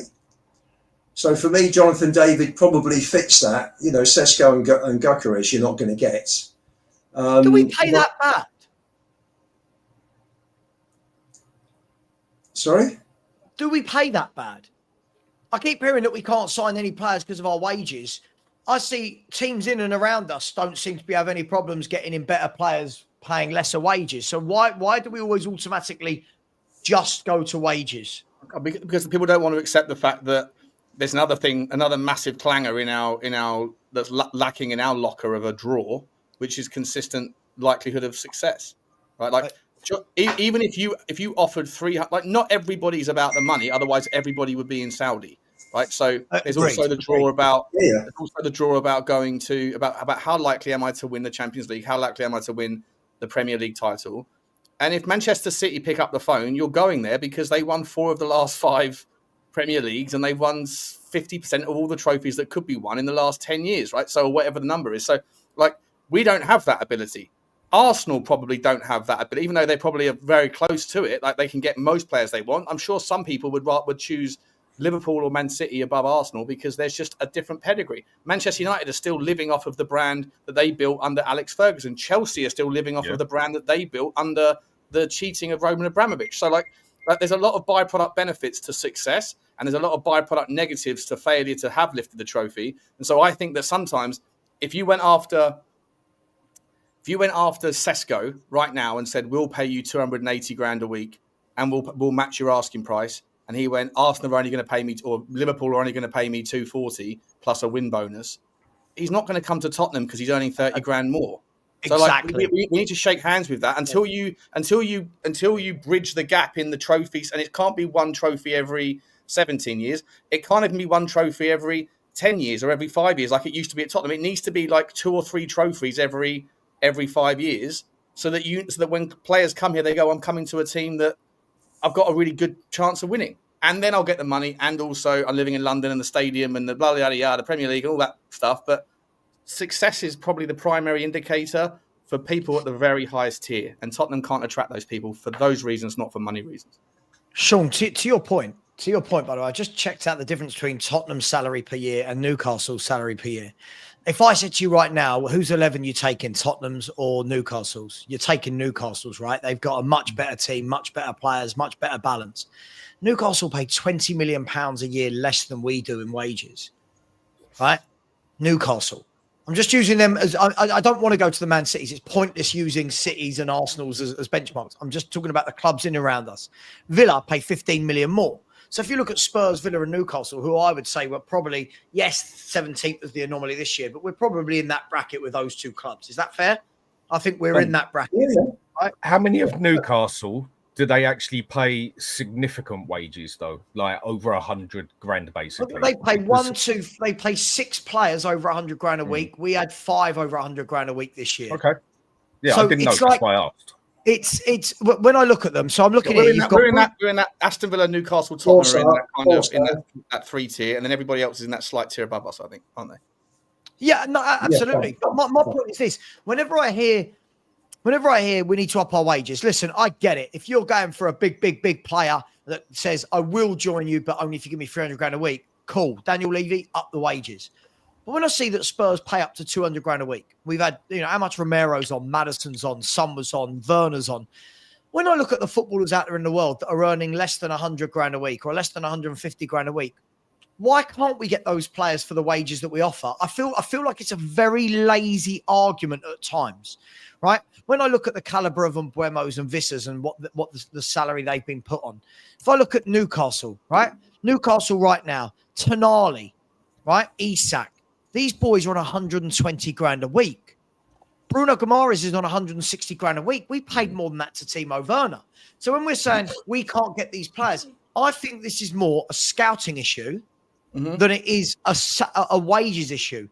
And to your point, Sean, as well, I agree with you about the winning trophies thing. I also think, and I've said this for years, no one will listen to me. No one takes it seriously. Said this for years.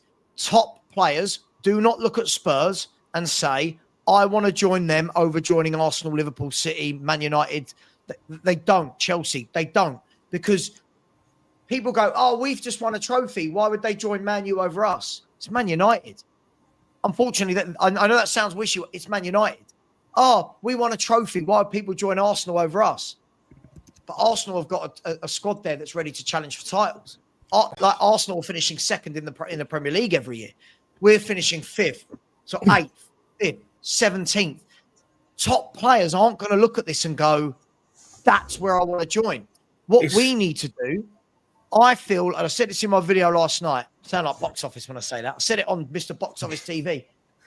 I think we need to get back to where we were under Poch, where we were top 4 every year, where we built the team, where we were respected as a team. That's the moment where I put it all on Levy and go, right, Levy, look, we're there now. Now, what are you going to do to kick on? But I just think that the unrealistic targets of some of our fans is ridiculous. People in my chat the other day going, we should have been all over Florian Wirtz. Yeah, sure. Florian Wirtz joined Tottenham over Bayern Munich, Man City and Liverpool. Right? Yeah. But we've got fans that say, just put the money down. That don't work. That don't work. If it's just, I feel like that got to be a middle ground. In certain circumstances, we need to pay more money up front. And if you want to go for bigger players, you've got to go for bigger wages. I think that's what a few people do get it mixed up on in the aspect of when people are saying bigger wages. they're talking about the bigger players as such. Because if you want the best players, you've got to pay the best wages, and that's all there is to it. No ifs or buts about it. But on the other side of it, the sad thing is, I know a lot of people also don't agree with this, but forget the owner we've got for a minute. Say our owner actually, well, we've just had an owner who said we want to win Champions League and Premier League. Okay, so we'll take that serious for a moment. The sad thing is, what can actually take a football club further if the owner wants to take it further? Finishing in the top 4 for 4 years, or finishing 10th for 4 years and winning 3 FA Cups. Big players, better players are not going to come to a club, I say just very lightly, because they won 3 FA Cups on the trot. They're not going to do it because they finished 10th and 12th. They will look at the team that's finishing in the top 4 and getting in the Champions League. And that's what players do. And whether that's morally correct or not, it's not the point I'm making. It shouldn't be like that. But that one's just life these days. I think it should be like that. I do think it should be like that, Dan. Why shouldn't it be? Yeah, like but that? winning cups should be the main thing. Winning cups, winning trophies for fans, should be what it's about. For fans, not players. Yeah, for fans, not players, right? Yeah, different. It's just it just doesn't work like that anymore. A player will look at a club that is more stable and finishing in the top 4 for 3 or 4 years than a club that is sitting in 10th or 17th and won 3 trophies on the trot, basically. And that's what they do. It sounds terrible and whatever, and I know top 4 isn't a trophy, just getting in the Champions League isn't a trophy, but if you want to progress your team, you need that top 4 than you do more than winning an FA Cup, more than winning a League Cup. I don't like it, but it is the way it is. And then when you start getting to that bigger point of a bit of consistency in that, you do find usually, bar last season, it is the bigger clubs finishing in the Champions League consistently, getting the better players in consistently, that start winning the cups consistently in the league. And that is how the system usually works. Last year was just a bit of a strange one, but that is how it usually works. And like it or lump it, finishing top 4 progresses a club further than finishing 17th and winning the Europa Cup. But this didn't with us, why... unfortunately, did it? It didn't with us. But that's what we're saying. That's what we need to. But we need to get back to that. Right, we need to address that problem. I think going back, there was a comment about 5 comments back, Sav, about Lubo on his comment rehashing. Spurs don't pay bad wages. They don't pay bad wages. They're 7th or the 8th highest out of 20. But are you happy with 7th or 8th in the league? I think in terms of wage spend, total spend, we're 5th. I think we're lower than that. Yeah, I think we're a bit lower than that. I think we're 6th or 7th. Who's ahead of us? Either way, when it comes to a Man crunch City, player, Chelsea, Arsenal, Man United, Villa, and Liverpool is 6th. Take the situation with Mbeumo. We might go down and say, right, there's 150 grand wages. Man U would just laugh and look over their shoulder and go, there's 250 grand. That is the difference. Basically, on a situation like that, Man U would do that. But well, they've done it.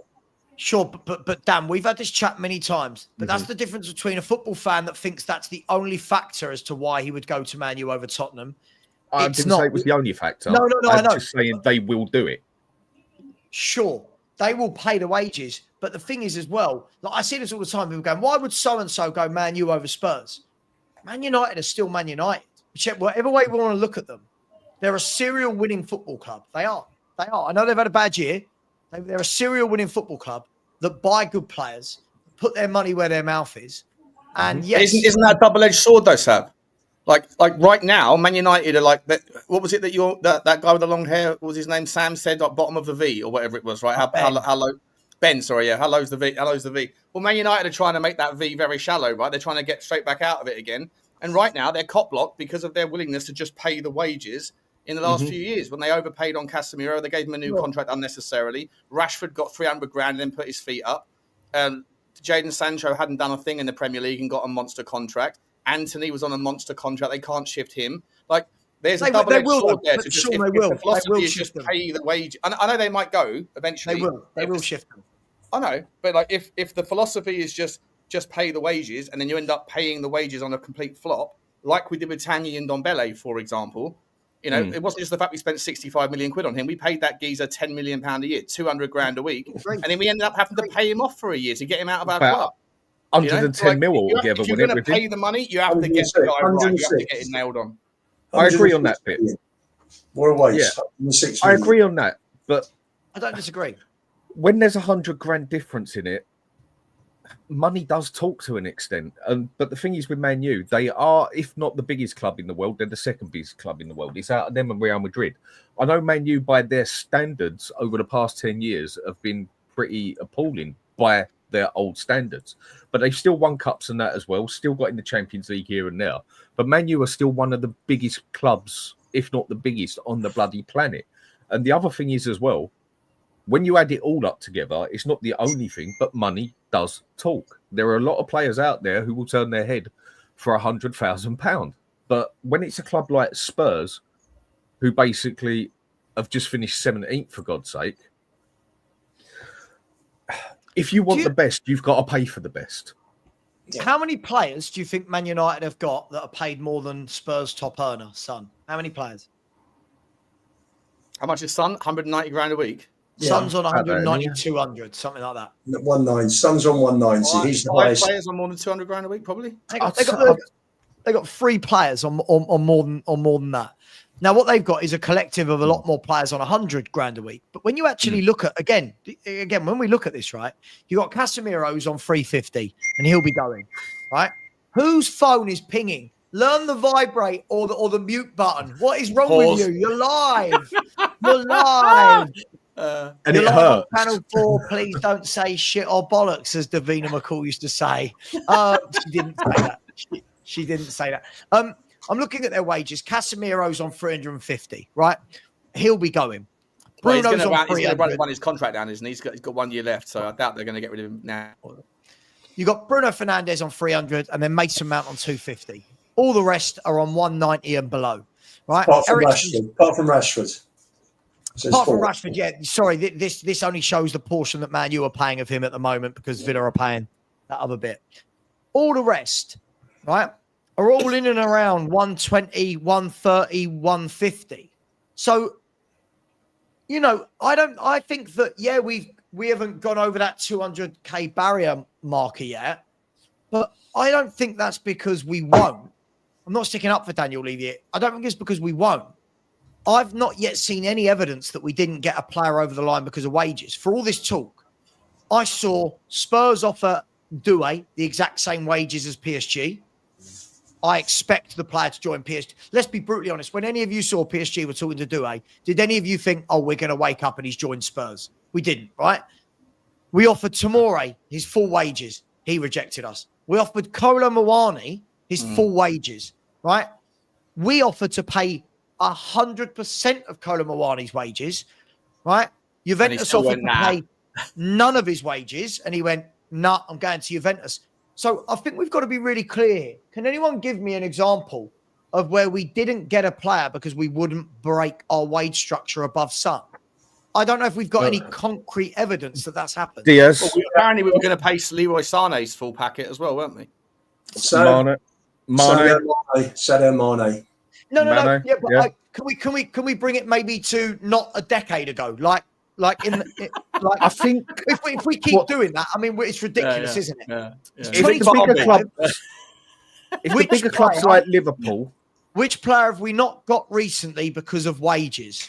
Factually, what I think it is if you're in the middle of a process and then Liverpool, Man City, Munich, PSG or whatever come in, it's game over anyway. Yeah, 9.9 times out of 10, it'd be game over anyway. But I think there has been significant times where we've piss-balled about too much on that extra 10, 20 grand wages, and then someone else has come in and took the player when we could have already had a deal wrapped up. I think that's more the issue of what happens at Spurs. Not necessarily that they're offering significant wages in that bit. It's just the fact that because we ended up being tight on that 5 million we wouldn't pay for them, or we've ended up trying to mess about with trying to save 10 grand a week off of them, it's given a club another chance to come in and do a deal that we could have already wrapped up. I think that's more the way I look at it from there. And again, when you want the best players, you do have to pay the best wages. But what are we even a club that can go for the best players? No, we're not. Well, apart from Kane, we haven't been paying big wages, have we? So the How much question. is Harry Kane earning? Sorry, so you're not going to get players like Sadio Mane, recent players. No, I guess what you're saying is like it's not like we would know whether or not we got rejected because the money wasn't there, because it was never even a conversation, because Tottenham don't even contemplate Pretty paying much. Pretty much. Maybe. But I still think if you go like, there's an element here, like, you know, when Man City walked away from Florian Wirtz, they go, no, we're going to go after Morgan Gibbs-White, or we're going to go after Cherky instead, or we're going to do whatever. Mm-hmm. I think a little bit of that is, it's almost like you're breaking up with someone before they break up with you, or, you know, you can't fire me, I quit.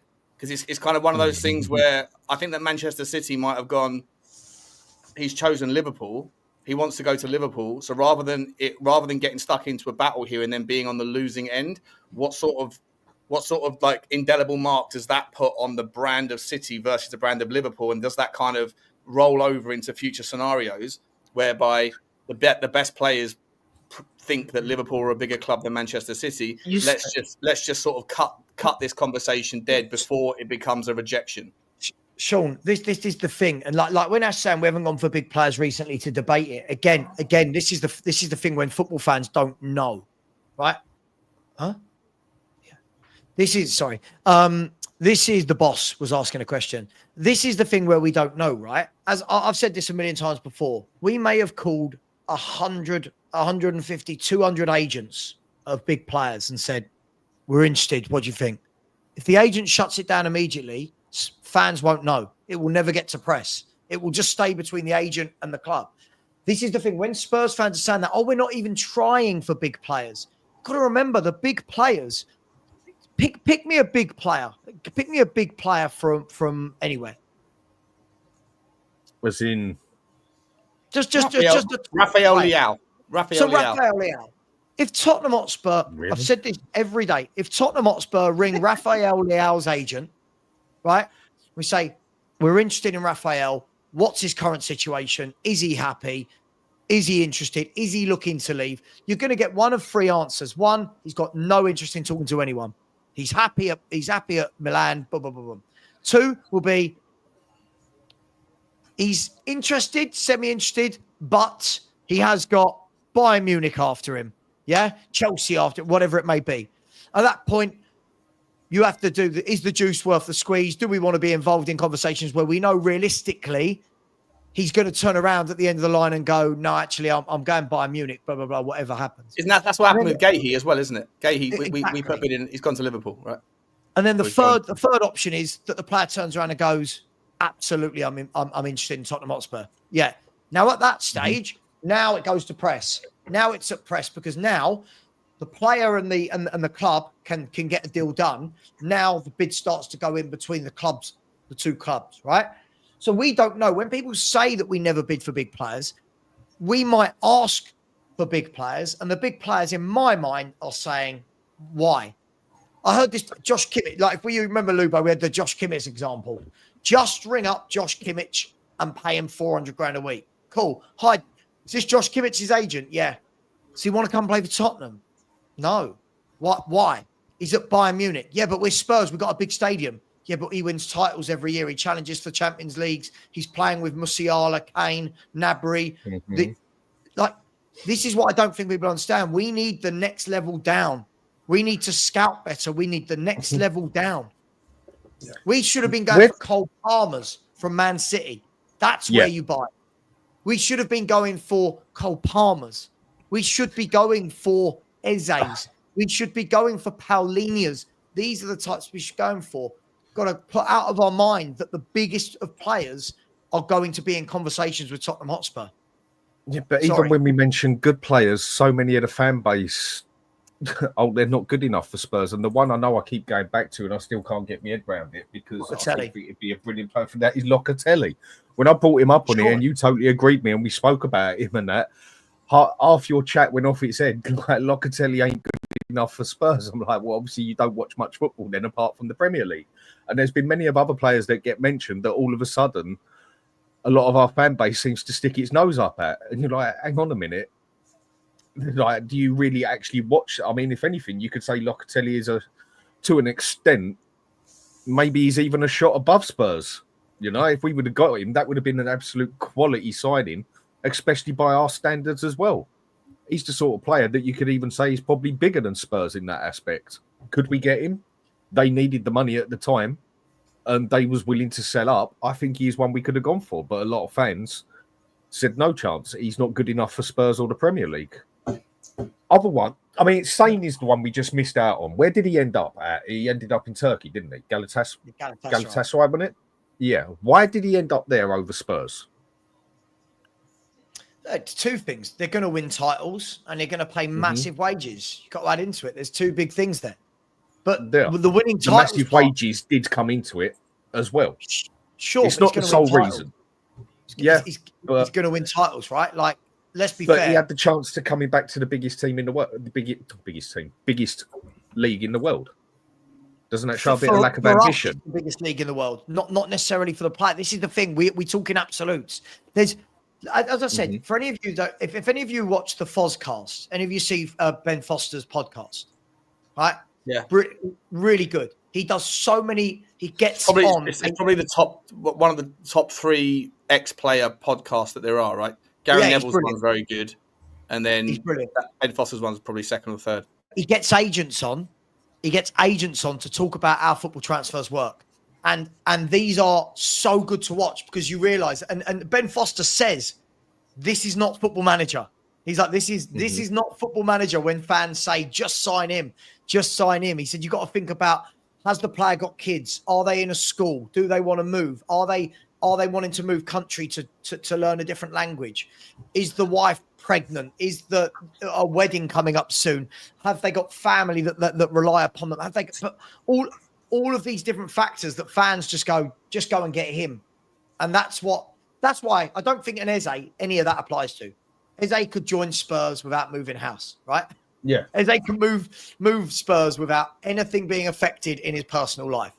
But when we're talking about bigger players from other countries, I don't think it's always as easy as let's just get him, let's just pay the wages. And we constantly go back to these wages. But Chelsea, how many Chelsea players are on more than Son? Anyone know? I would have thought there's a couple. 3. 3. 5, 3. 6. 3. There's 3 players: Reece James, Raheem Sterling, and Wesley Fofana. Are the only 3 players on more money than Son. Reece James is on. How much is he on? Reece James is on 250. You know, you scrape that out over a per minute played basis over the lifetime of his contract. It's probably insane. It's up there with Ryan Sessegnon on level of money. Man, I mean, again, to me, he's one of the best defenders in the world. He's amazing when he's fit. But he's just I totally agree. Body, isn't he? Broken body. For me, I think he's the best complete right back we've got in England. And what I mean by complete is if you add him all up together, I wouldn't say he's particularly the best at going forward. I'd probably say he's the best at defending. But as an all-round player, I'd say he's the best right back we've got for England. But oh my days, that fella spends more time in a bloody wheelchair than he does walking. He's absolutely that bad. He's injured 20-foot. Like 23/7. It's hamstrings, isn't it, that always go? It's several injuries with him. I mean, I know he's had his hamstrings are the main ones, but he's had his knees go before. He's had ankle injuries. He's just busted completely, and for 250 grand a week. Dan, listen to this. Listen to this, right, guys? So Liverpool. Now, we're going straight to the league champions here, right? Yeah, Liverpool probably 2, right? 2.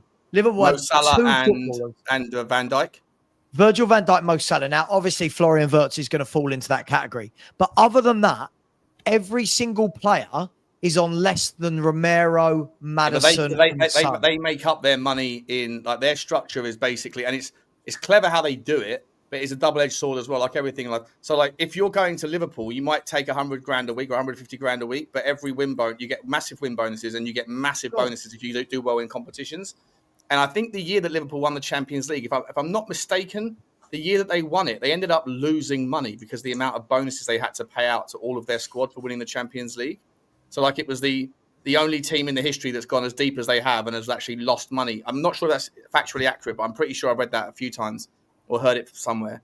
That their bonuses are so structured in that way. But like if you're someone that wants to keep your wage bill down, so that if you have a bad season, it's not going to cost you a significant amount of money. But if you have an outperformance at the top end, then yeah, fine, but it's all worth it. The problem with that is that in order for that to work as a system, you need to be able to offer the players the likelihood of those outcomes. Now, like Manchester United had to pay £5 million bonus. I think it was £5 million bonus to Chelsea for Mason Mount making it to the final, regardless of whether they won. The fact that there was a clause in there that said, get to the final, you owe us 5. And all of those players, Tottenham didn't have any bonuses, apart from to the manager. Tottenham didn't have any bonuses for any of the players if they won the Europa League, because in all likelihood, the agent and the player, if they're offered that at the time of signing a contract, given Tottenham's pedigree of lifting trophies, they would have gone, no, I'm not going to take 20 grand a week less on the off chance you're going to pay me £3 million if we win, because we never win anything. So it actually, like, Daniel Levy probably benefited so much from the fact that it was a shock to win that trophy. Doesn't that go to the point then, Sean? So, for example, if I do that, if I look at if I look at Liverpool and look at McAllister on 150, Diogo Jota 140, Gakpo 120, Szoboszlai 120. If we look Konate 70 grand a week, Luis Diaz is on like 100, or for some reason he's blank. If I look at that, doesn't this go to the point again that when these people say things like, I don't care that we finish 17th, I don't care if we finish 15th and win an FA Cup, that we don't as fans maybe, but these players absolutely do, because part of their bonus, as you said, is going to be baked into, oh my God, hang on, what? We're going to get 10 million if we win the FA Cup. I'm just making that up. We're going to get 5 million bonus if we win the FA Cup. Yeah, but Spurs never win the FA Cup. You know, those sorts of things. So I think we've got to be careful what we ask for as fans. I really do. It's a great conversation. I think the other thing with the money side of it is, okay, you're looking at the one with higher wages and that, and okay, there seems a bit of stability there. But I think the main thing a lot of us look at is, if you was to say go to Arsenal, Man U, Liverpool, City, I bet I'd be willing to put on it. Maybe I've got it wrong, but they've got significantly more players on over 100 grand than us. Of course. And players. Yes. So I think it's what they pay overall, I think a lot of us look at. I mean, okay, we're paying Son the significant amount of money, and as a player, I think it's time for him to go. But the thing that comes with Son is also the amount of money he brings into the club as well. Whoever we sell him to is going to make their money back within 2 days out of it. Like I said earlier, the only ones who have been in money like Son would have been Messi and Ronaldo. Tell me a bigger player that would have brought in more money than Son overall. Would you say Neymar on his day? I don't know. I think Son would bring in more money than he would. I mean, look at how much he brings in at Spurs. I mean, when you go there to a game and whatever, half the stadium is South Korean because they're there to see Son. I heard someone said, was it Ben Jacobs that said it the other day? Said that Sonny's in his contract that, like, Tottenham don't make anywhere near as much money, even though he equates to more shirt sales with his name on the back than all the others combined. That Tottenham don't get anywhere near as big a slice of that as they would do for normal shirt sales because of the way that the contract is stipulated. That Sonny and his agent have, like, you know, curated that. So the absence of Sonny, when people say, like, oh, you know, selling Sonny is going to be detrimental to our revenue. Well, it will be, but probably not as much as people think from things like merchandise, maybe from things like hospitality, the Korean fans coming over, buying those packages, whatever. But in terms of, like, shirt sales, I think that the deal we signed with Nike is, like, horrendous. It's like a 25-year deal, and, like, the money's like we like they took massive advantage of us. But I think that, like, if on £100 shirt sale that has a name and a player on the back, if Tottenham make, I don't know, £15 on each of those shirts, and the other 85 goes to Nike or whatever it is. I'm making that up, but, like, whatever the number is, that when it comes to Sonny, you only get about 50% of the margin that you do for a Romero sale or whatever else, because Sonny gets it the amount. I get where you're coming from, and it does actually make sense. I mean, if they know they're bringing in that much revenue to a club, of course, Son and his agent are going to manipulate it as much as they could. It's business at the end of the day. Dog eat dog world. Fair play to them.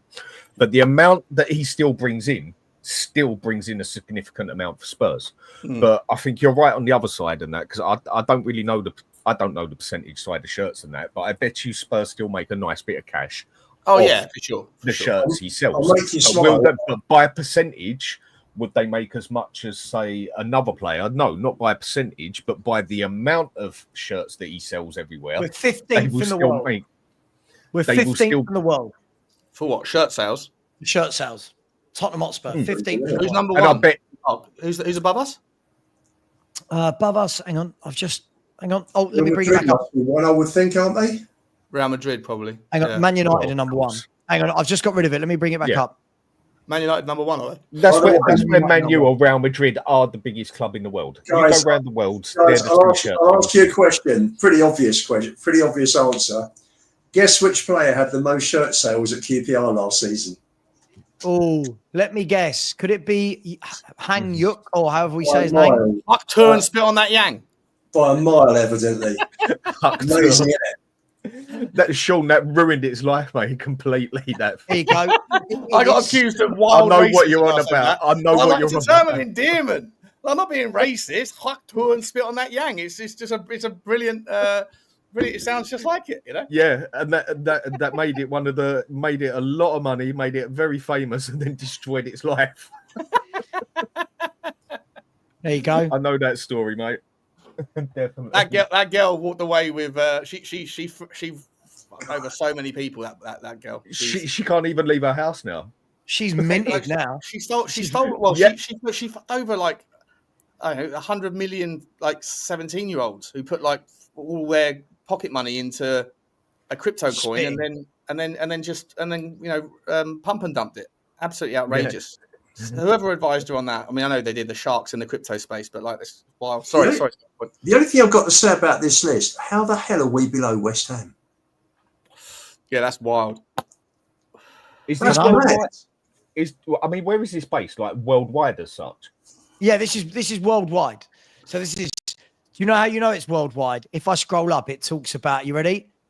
Soccer jerseys. Soccer jerseys. Soccer jerseys. I would imagine like some of that is manipulated because if you're Yeah. out in like Thailand and you want to get a fake shirt, you can get a Tottenham fake shirt easy. But are they really going to bother making West Ham fake jerseys? So like I reckon that like a lot of people that are West Ham probably want to buy the fake ones, but they can't because there's no one that makes them because they don't expect that many. I've been to a fair few countries, and the only ones I ever see wearing a West Ham shirt is English people. Whereas in other countries, I've seen other people obviously wearing Chelsea, Arsenal, Man U, Real Madrid, Munich, Spurs. I don't think I've ever seen a foreign person wearing a West Ham shirt, for God's sake. No, never. Not unless I've been in, I say foreign, but not unless like when I've been IB for a few times or Napa, whatever, Zanti and that. Yeah, you go there and it's got West Ham shirts on because half the people there are from London. Yeah, but you know, I think that's what it is, Dan. Though I think that West Ham fans are so passionate. Like, if you're a West Ham fan, you're loud and proud about it. And I think that they're probably always going to buy their shirt every year. Whereas Tottenham, despite having probably 10 times bigger fan base, a lot of them are probably like passive fans or like a little bit. I don't know, we'll dip in and dip out. I mean, our shirts are now, what is it, 110 quid now or something this season, isn't it? Yeah, it's a lot of money, mate. It's ridiculous. Every single list I go to, Man United are number one, by the way. So, and again, this is why when people say things like biggest team in the world, get them above Man U, it's like Man United are massive. They are. They're just ridiculously big. But West Ham, West Ham's an interesting one. But hey, the way you look down on West Ham, Wayne, you know what? We finished one place above you last season, all right? We've got bragging rights on Leicester City. We finished one place above you, mate, 17th and 18th. And you'll probably still have a better transfer window than we will. So look out for whoever Leicester City are signing. Guys, if I bring this back to the kind of transfer window. Oh, Mr. Box Office is here. Sean says stupid things, flexible thought to make excuses about flip-flopping. I love Alex. I love it. Alex, you're right, mate. Alex, Sean's the master at spin. He's at spin. He is the spin king. Flip-flops are flexible. I mean, it's brilliant. It's brilliant. Listen, mate, you guys need to try it. Have a little bit of thought flexibility, right? A little bit of thought flexibility and, tactical adaptations going on up here with how you create your narratives. It's very easy. You just got to be. I'm the Thomas Frank of opinions. So I'm happy to go to a back five when necessary, and I'm happy to go to a 3 up top. Well, someone on the comments actually said about a bromance between me and you, and I just put it down to, you're like a lesser Mandela. One of Mandela's strengths was he listened to the other side and he acted on it. And that's what you've done with me. And you've come round to my way of thinking. A lesser Mandela. You know, we're saying it like rather than the Mandela effect, it's the Butler effect. Yeah, the Butler that's effect. right. Butler Mandela. Yeah. Butler Mandela. Yeah. In 100 I just years, spent 25 years in prison, mate. So I'm not sure if I'm lesser of anything, if I'm entirely honest. in 100 years, in history classes, they're going to be talking about Nelson Mandela, Martin Luther King. They're going to be talking about Mother Teresa and Margaret Thatcher from Spurs Talk Show. Yeah, Sean will complete the fourth member of that list. Mr. Flexible. Let me just quickly do some super chats. Big up to the Cookmeister. Big up Mark Cook. Guys, if you haven't subscribed to the Two Mark Show, I call them the elder statesmen of the Spurs community. Both great guys, both absolutely useless with technology, but they're there. They're doing their thing. And they are really great guys to talk to about football. Thank you very much, Cookie. Really appreciate that. Phil Marshall, the 9,128 Phil Marshall, which means there's 9,127 more, has just put in a super sticker. So thank you very much, Phil. Really appreciate you for that, buddy. That is very, very generous indeed. The Real Raging Rhino. I'm sure I've seen that film. I'm sure I've seen it. It was on After Emmanuel one night. I'm pretty sure I've seen it. Big up to you for becoming a YouTube member. Said, watch out. The next member-only show is going to be probably on Monday or Tuesday. So watch out for that. Thank you very much, Real Raging Rhino. It's a sentence my wife uses often. I'll leave that with you. PH Family has said, just chucked in a super sticker. Thank you very much, PH Family. Let's get a super sticker train going. Fun fact, if everyone's stuck in $1.99 right now, we'd make £1,400 in 1 minute. Just saying. Just an option for you all. There we go. Big up to you, PH Family. Appreciated. Andrew Kiddle, who's just become a YouTube member as well, has said, if Vicario goes, do we trust Kinski? And if not, who would you like to see? I'll tell you what, I'll bring that up in a second. I'll ask the boys about it. Mark Taylor, big up to you, channel member, always very generous. Said 130 million on two strikers who haven't got a goal scoring record. Yeah, listen, I agree, Mark. If ever there was a Spursy couple of signings, it was these two. But hey, lots of people seem to rate Solanke. So we'll see. We'll see. For me, 130 million. I don't think it was actually 130, but 105. But I get your point. It's a lot of money for those two. But big up to you. And we'll get to Andrew's message in a minute. REM bounce bangers. I think this was to you, Danny. I pinned this age ago for some reason. Said, how can you call Dom bang average? Richie, Scarlett, Lancashire are bang average. Dan, do you want to let this guy know that Richarlison's had a better goal scoring career than Solanke or me? Why is one bang average and the other one isn't? Has he? He has. Solanke is bang average. Yeah. Richie is bang average if he can actually play, and the other two, have they even got a standard in the Premier League yet? Wait, can you get those stats up? How many goals has Richarlison scored in the Premier League? Premier League. I'm not adding Solanke's Championship bangers. I'm adding Premier League.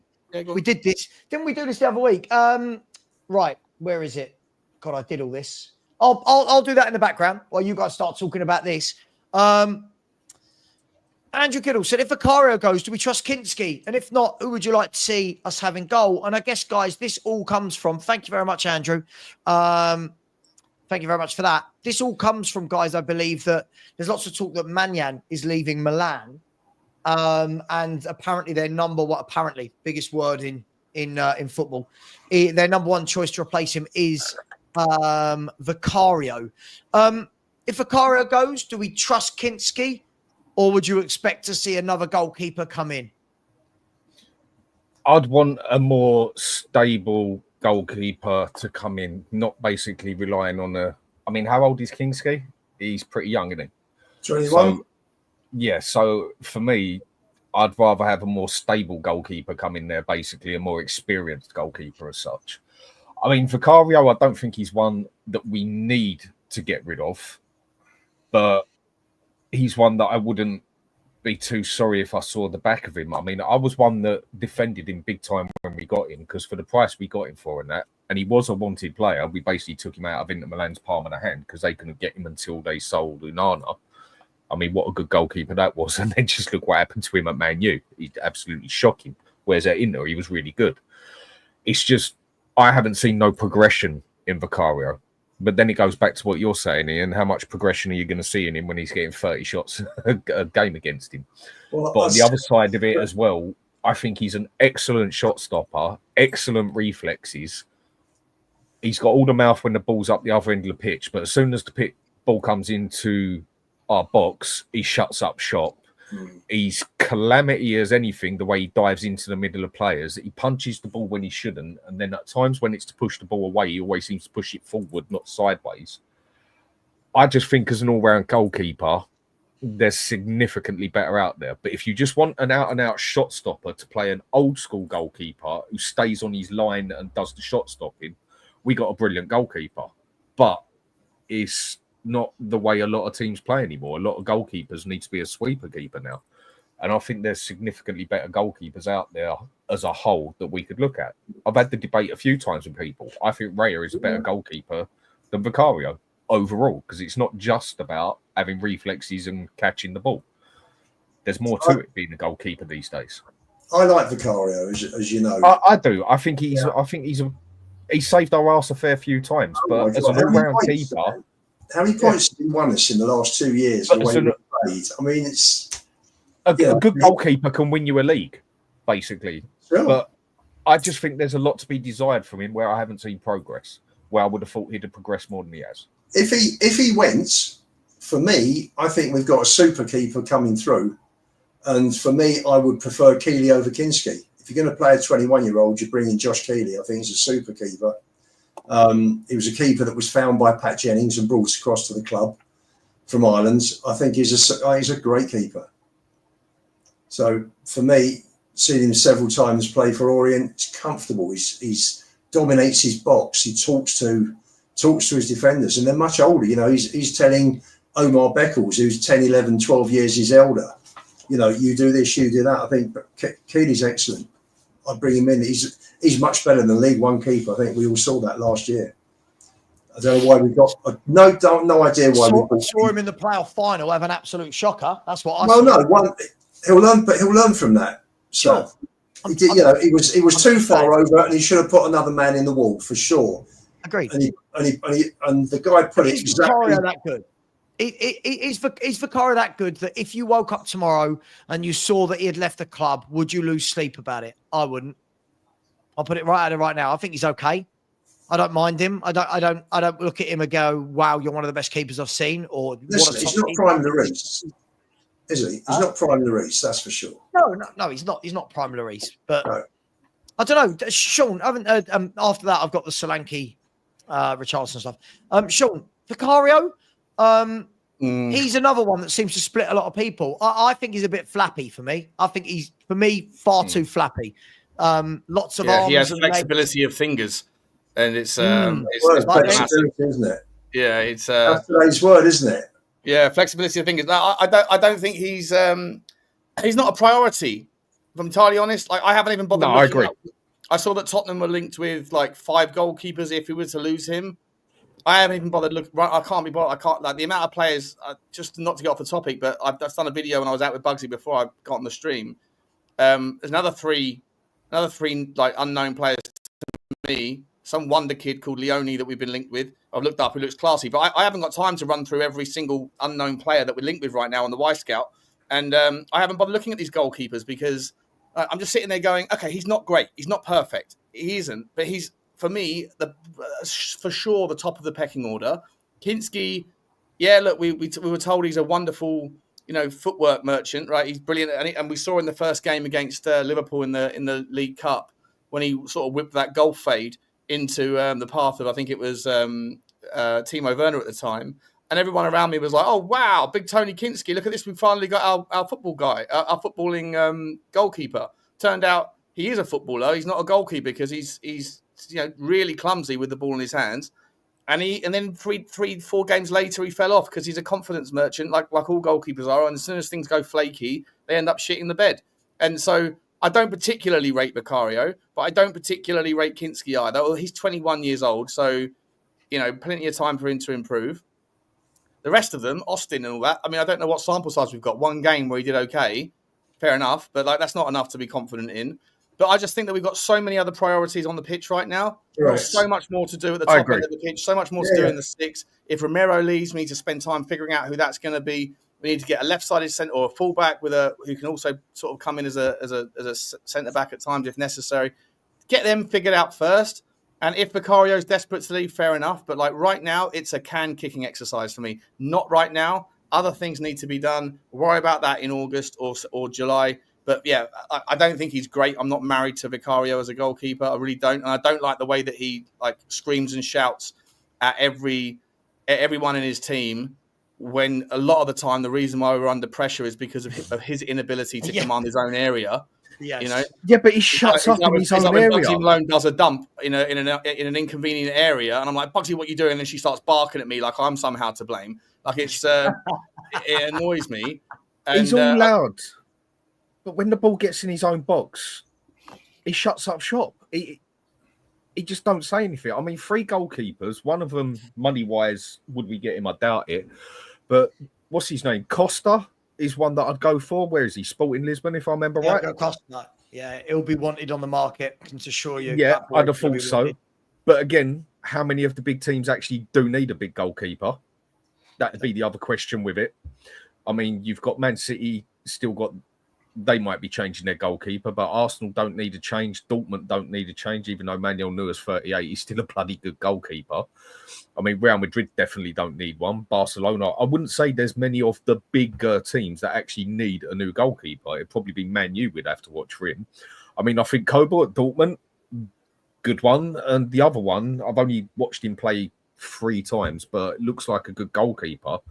He's who's the one from Bilbao? Is it Simon? Oh, Unai Simon. That's the one. I think he'd be a solid shout we could go for as well. And like I said, out of the significantly bigger teams, I don't think there's that many out there who would be looking for a goalkeeper. I mean, obviously, if Donnarumma comes up and that, you're going to get a lot of teams come out for him because he's a world-class keeper. But with the 3 I just mentioned there, I mean, I can't remember. Where is Costa at? Is he at Porto or is he at I think he's at Porto, isn't he? Isn't he at Porto? He's at one or the other. I'm not sure. I might be making that up. If he was in goal last night when Messi put that free kick in, I mean, Oblak is another one who I'd love at Spurs, but that one's not going to happen anytime soon. Even though, and I would want a goalkeeper who's at Diogo least... Costa is Porto, but he wasn't playing last night. You know who I'd go for? If you're going to... I would find an older keeper. Right, but if you're going to get rid of Vicario, if Vicario goes, take advantage of Villa's PSR issue and go and get Emi Martinez. Yeah, but they want 50 million quid for him. Pay it. He's worth it. He's worth every penny. I actually think he's class. And you know what? I've never bought a goalkeeping jersey in my life, but a short sleeve jersey goalkeeper, I think it's so unique. You don't see that out on the golf course. You don't see that when you're walking around. Everyone wearing short sleeve shirts, but no one's wearing a short sleeve goalkeeping jersey. I think it's brave. It's a little bit kind of outlandish. And he does command his area. He's a brilliant goalkeeper, isn't he? Isn't he? He is. Yeah. Wouldn't it be nice to have another World Cup winning goalkeeper? Cobble at Dortmund wouldn't be a bad shout either. Another good goalkeeper, basically. There's good goalkeepers around. I think there is goalkeepers you can go for. That Manuel Neuer is about 38, 39. I think he's still one of the best.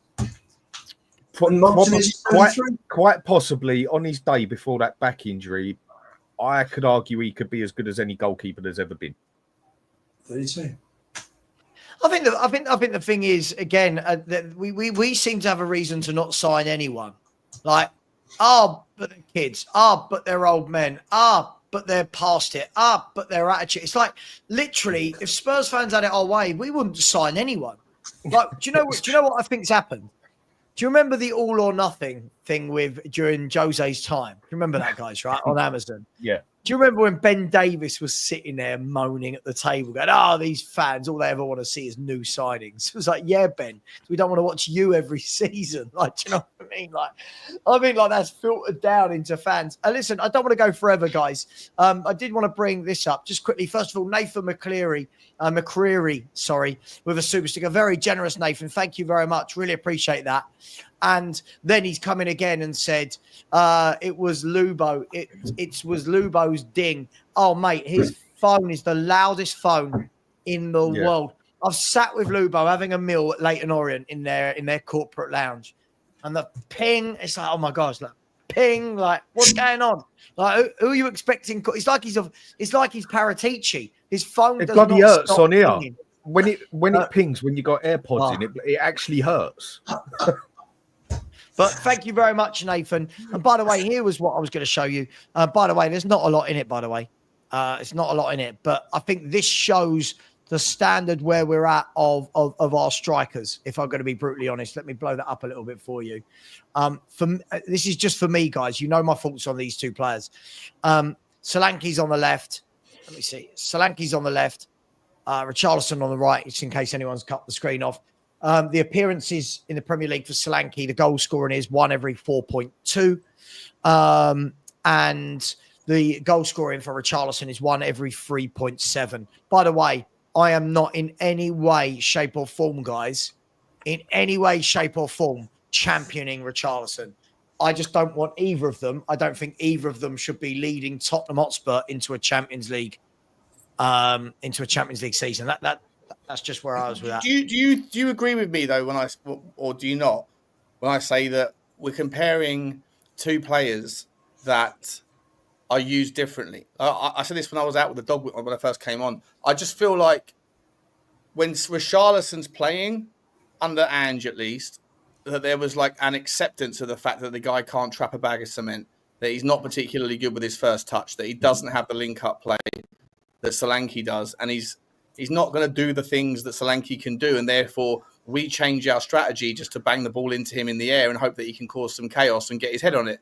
And, you know, I think it was, I forget one of the games where he eventually scored, but he must have had like, was it Brentford? I forget, when he had like 25 headers in that, or 20 headers in that goal, 20 attempted headers, and we were banging crosses in galore, and eventually he got his head on one that got in, but like you could have made the argument that he should have scored a hat-trick that day. Whereas Dominic Solanke, when he's on the pitch, he's very good in the air as well, but he's just not used in the same way because he has demonstrated that he's got a talent and a skill set to do things that Richarlison can't do. So like it's, as I said earlier, I just feel like he's a victim of his own flexibility.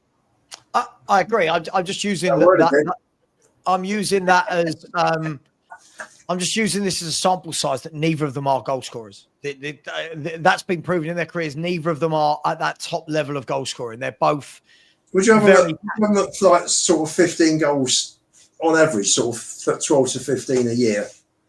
That's the sort of area you probably Solanke's not even that. Like if we're going to be brutal, Solanke's not an average of 12 you got 16 or 17 last season, just gone. Sure, but okay. So what we're doing is we're taking one season. This is my point. We're taking 19 last year overall. Yeah, no, it's about 20 or 21, I think, last year. Hang on, Lubo. You've gone away from the data. The data is Premier League. We're talking about Premier League goal scorers. I'm not talking about him banging in goals versus Ferencvaros in League Cup. I'm talking about Premier League. Their stats over the years both show both of them are not serial goal scorers. Why are we avoiding the cup? Just out of curiosity. No, we weren't. We were talking about going in. We're talking about Premier League strikers. We're saying if you look at their goal scoring records in the Premier League. Yeah, but why are we only looking in the Premier League? Well, what's the problem? We can look at the cups if we want. If we look at who the goals are against from the likes of Dominic Solanke, again, it's not throughout his career. The number, come on, guys, the numbers are not good. 38 goals in 161 games. Like that's not a guy in years gone by we would have ever entertained at Tottenham for being our striker ever. I mean, you look at Richarlison and Solanke as well. That's about 130 million between them. About 110, I think it is. About 110. Okay, but yeah, 110 then, give or take 10 million. I mean, really, I just can't see how anyone. Now, Richarlison, what he gives you on the pitch, for me, it's not goals. What he gives you on the pitch, he's got a lot of determination. Do I think he's a good player? No. He's good in the air. And he will also just cause havoc in that penalty box by pissing other players off. And if you've got another striker with him, where he can divert the other defenders just by being who he is, he can be quite a useful player. But he's definitely not one you go for a goal scorer. I mean, come on, it took him, 45, 50 games before he actually went on a little bit of a goal scoring bender. Before then, he'd actually got, 2 or 3 goals in those 50 games? No, but he never played regularly, Dan. He was coming on for Kane for 10 minutes. I mean, yeah, but he was on his second season, and it was round about 50 games in where he had been playing before he actually started going on a little bit of a goal bender, basically, where he got them 10, 11 goals for us consistently. Whereas before then, I think he had 2 goals in the season before. Lubo's getting his stats out, the old archive. I mean, in his first season, wasn't it about 2 or 3 goals that he actually scored for us in his first season? Yeah. Richarlison, you talked about purple patch players earlier, weren't you, Dan? About like Sonny. Yeah, but he's not Richarlison's even numbers purple came all in one big lump sum, basically. Richarlison for us, if not counting the last game of the season, had played 89, scored 20, and Solanke has played 24. And 11 of them, Ian. 11 of them was in about 11 games, and then you saw nothing of him again before or after, and that's what I mean by a patch. Can we just agree, though, guys? Whatever we're going to try and spin these stats, can we just call it for what it is? They ain't good enough. They ain't good enough. Like they're not. Like if we're going to seriously sit here and say, again, I always bring this back up when I talk to Lubo about when Lubo's defending average footballers. I always bring this up with him. If you're going to have a pop at Daniel Levy every single summer because you want better, you want him out of the club, you want to sign better footballers, I don't know how we can do it and then claim that we have signed good footballers. Like. For example, Jamie Vardy's Premier League record is he scores a goal every 2.2 games, right? We're Tottenham Hotspur. Should we not be having a goal scorer that gets a goal every 2.2 games? Well, if you look at our top 10, 4.2, like that's mad for me. If you look at our top 10 Premier League goal scorers, neither of them are anywhere near. Obviously, you got Harry Kane 213, Sonny's second on 127. Teddy 97, Keane 91, Defoe 91. Then you got Bell 53, Dele 51, Ericsson 51, Armstrong 48, Iverson 36. So what's that got to do? Neither of them are near that. Unfortunately, that's the problem. One's on 20, one's on 15. So that does make a fair point. You do have a habit of doing this, fella, in the aspect of saying how much. Yeah, Lubo. Let's go in on Lubo. Let's go in on Lubo for 5 minutes. What's that? Without the Lubo. We're all in. Join in. And you go on about Daniel Levy as a see you next Tuesday, left, right, and centre, which I'm not disputing that, and that we don't get the players we need. But then you almost have the audacity to sit here and defend things like we waste 40 million on Archie Gray when we needed a stable midfielder and back him up to the bone. You then defend bloody Richarlison, Solanke, and the mid-table crap that Daniel Levy goes and buys for us. So what do you actually want out of Levy? Seriously, what do you want out of him? I want better players who are paid. Then why the hell are you defending bloody Richarlison, Solanke? Did you not hear what I said? I said those two get nowhere near this. Out of the 10 you just said, but you was trying to defend him a minute ago when I was talking about him, and then realised you couldn't defend him. Sorry, I haven't spoken about Richarlison. What I said about Solanke is outrageous, mate. I think Frank will improve him. I think Frank will improve Solanke. You just basically tried countering what I said when I said Richarlison, like he basically took 50 goals to start scoring games for us. You then started making excuses for him. Flexibility of thought on old Daniel Levy's tenure right now. Dan is exposing Lube. He's exposing you, mate. No, Richie's got 9 in 68, apart from that run where he got 11 in 12. I mean, and last season. I ain't going to go into this one, but you go and defend the substandard midfielders and striker players that we go and get. But then you go on about that Daniel Levy don't do his job properly and we could get better, then don't go defending the crap that we get. Or lay off my chairman. You're chairman now. You've been a bit flexible again, Sean, since yesterday morning's show. Flexibility of thought. You're being flexible now. New information comes to my attention. You're flip-flopping, Sean. You're flip-flopping. I don't want to be associated with you, Lubo. You're a flip-flop. You're flip-flopping, mate. I mean, the other day, Ian, you was even half justifying the fact that we don't sell Solomon. I'd like to see Solomon. Yeah. I'd like to But see you want to see Solomon, Solanke, Gray, Richarlison. Don't worry about Gray. Where is Daniel Levy? Where is Daniel Levy bringing in all these players when you want to keep all the other ones? Yeah, Lubo. I want to keep the you other do it. We're short in this. We've got a squad of 25 plus with kids. So we need some players in. We need some established players in. So we go and spunk 40 million up the wall for a player that has never even played in the top standards, and then he's meant to be our midfielder, but ends up as a bloody right back. And okay, yes, we've got to the Archie Gray portion of the show, and then you go and defend a Richarlison. And then you go and defend a Solanke, and then other times you defend other players, and then you even talk about, well, Solomon done really good in the league, and maybe we should be playing him at Spurs and that. And I'm like, well, then don't complain about the mid-table crap that Daniel Levy goes and does. Surely it's one or the other in that aspect. No, it's not. It can be both, Dan. It can be both. Why is everything one or the other? No, it hasn't got to be one or the other. I totally agree. It hasn't got to be one or the other. Bollocks. It has. You championed the other day, right? You were saying Donnelly's got to come back and be in this first team, right? In this first team squad. Mikey Moore's got to get minutes all last season. Mikey Moore needs minutes. You want to see Solomon, and Tell will be developed. Cool. If that's the four players you're championing, how is Daniel Levy going out and buying another left-sided player to play with those four? I'm not championing them, Sav. You asked me for an opinion on them, so I gave a critique on them. And that's what I said. And just replying to it, you do justify some of it, Ian. Not all of it, but you do justify some of it, or try to. Maybe it's just a bit of hope. I don't know. But listen, Gray, I said. I think if Daniel Levy met Lubo in a coffee shop, Lubo would like to tell the story afterwards. I gave him my mind. I told him what it was. But in reality, he was like, hi, Daniel. Listen, that's what I say. I'm a massive fan of the Financial Account. I think you're a lovely guy. And by the way, excuse me, are you Daniel Coys? Can I buy you a frappe? Can I buy you a frappe, Daniel Coys? Sean, if you, I want to talk to you about Sadio Mane from 95 seasons ago. No. Sav, Sean, if you genuinely thought I would talk to Levy like that, seriously, I think you should sit down in a dark room. Let me at him. You're like Scrappy Doo on a string. You're on a Scrappy Doo. Let me at him.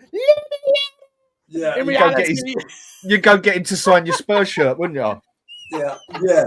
My first but seriously, Ian, you do justify some of the crap players that we bring in, but then slam it on Levy. You do it. So now he wants to see Brennan Johnson up front. Do you want Levy to go out and get a better scouting system and go and spend 40-50 million on a midfielder that gets into that first team, or to go and blow 40 million up the wall basically on a kid that's never even played in Premier League standards? And you justified him all last season. I say both, Dan, because we're Tottenham Hotspur. We should be buying both. Yeah, we should. But again, that's that magic word that Spurs should, but we don't. Dan, you're not one or the other. It's not 100% correct, because if you listen to what I've said previously, I have said that for me, you shouldn't be spending 40 million on Archie Gray. Someone like him is a 20 million pound buy because he's unproven in Premier League, and that goes for any Championship player, young kid coming through. The reason we paid 40 million was that because we wanted him and Brentford had already offered that money, we were locked into that figure. I get that. That was the only reason. That was the only. And on many occasions, Ian, you said he was worth it. I think he will be worth it. Long term, most definitely be worth it. In fact, 40 million will be cheap by the time he's finished. I'm telling you. and he'll still only be worth 40 million when every other footballer's worth 300. Can I ask you a Well, question, we'll see. Lupo? I want to ask you a question, right? Go on. And I don't want any fence sitting. Go Right? on. I don't mind. You lot are piling in at the moment. Go on, finish off. Go on. Bring it on. Bring it on. So Rough and ragged. you Bring have it said on. before you would love Paulinho in this Tottenham midfield, right? Yeah. Mm. If I Yeah. turn around and said to you, Daniel Levy's going to buy Paulinho on a 3-year contract, but it means that we sell Archie Gray at the same time, are you happy with that? No. See, that blows my mind. If you said to me I'll right tell now, you we're going why. to sell Archie Gray I'll tell you and we're why. going to buy Paulinho, fuck me, yes. I'll tell you why, Sav, because Paulinho is going to teach Archie Gray how to play at 6. Based to the on level what? that he needs to be at. Based That's on the sort of player that Gray should be. You always say, who are these young players going to learn from? That's who they learn from, Sav. I get where you're coming from on that I bit. want to pivot here and challenge Savva on this notion, right? I Here we want go. to give Go on Luke. Hey, go on, Sean. Go I on, want to Sam. challenge Savva on this one. Go on, Mr. Flexible. guys, Go on. that's all the time we've got today, and got to go. I have got to go. By the way, I'll do it. We've got to go. I've got to leave exactly 57 minutes past. I've got 10 minutes. I've got a call with my accountant at 1 p.m. That sounds exciting and serious, doesn't it? All at the same time. It's not usually ever Depends who good phoned either. who. If you arranged it, then it's probably good. If they arranged it, it's probably bad. Yeah, I arranged it. Yeah. I want to ask you, like, I never understand why it is when I go into my local co-op or my local Tesco's and they've just installed the self-service machines, why it is that the employees of those places are happy to teach people how to use the machines that are going to eventually like cost them their own job. Because that's what they're there to do, right? Like, Yeah. oh, please use the self. Really? Do you really want me to? Because you won't be here next month. Once you've done this, then you're not necessary. I just wonder why it is that we think that egomaniac 32-year-old footballers are going to come in and go, see Archie Gray, the guy that's chomping at the bit for my final minutes in world football, why it is that I'm going to spend a long time teaching you how to pass the ball better to eventually to succeed me. Like, it's not going to happen, is it? I think it's more. I think with that, it's more about not the teaching. I think it's more about seeing it every day. I think it's more about being around the training ground with them, seeing how they play in training, seeing how they play in a game, seeing how they train, seeing how they stay fit. I think it's more about what you visually see, Observation rather than indoctrination. Yeah, I just think that if I'm turning around and saying 21, do you want Paulinho as the number 6 for 3 seasons, or do you want Archie Gray here for the long term? This is where I think you can't then turn around and say, no, I'd rather Gray. You're doing it again, either or. Why is it always either or with our club? What's Because about it's so weird. All right. On the other side, I can defend you to a point it was here in the aspect of hypothetical. you got to look ahead for the future, i.e., exactly why we just got rid of Ange. Right, enjoy the cup, enjoy the moment. I know some are still absolutely loving it and can't get off of it because they're stuck in Bilbao. But you've then got to look ahead for the future, and Ange weren't good enough for the future, so we had to go. Right. I also get the point that Archie Gray, okay, for the future, there's a possibility there. But we're not at that stage at the moment where we can look ahead for the future on players so clearly. We've got that much of an average for 40 million. We've got that much of an average team in a lot of ways that should be doing significantly better. But we also need better players for now, not for 4 or 5 years' time. Now, if you get someone like a Bergvall come up for 12 mil or whatever and that, fine, snap it up. But then to go and put it up the wall 40 million on a bloody Archie Gray, when there's about 5 or 6 different players that we could have got who are more established, better players, less wages, cost less than him, to me, that's just crazy. It should be we go and get both. But this is Tottenham. It should be that winning cups and everything are the most important trees thing. as it can, you know. I wish it bloody did. Lubo, I was with when we signed Archie Gray. But I get where you come from. Videos on my channel, right? There's a video when I'm like Tottenham are about to sign Archie Gray. I was out with the dog. This was a year ago, last summer, June, and I said it's punchy. The amount of money is insane, but he's a really, really top player from what I've seen, and I'm looking forward to it. But like, we're paying a lot of money. If I'm entirely honest, mate, and Lubo, I'd ask you the same question here.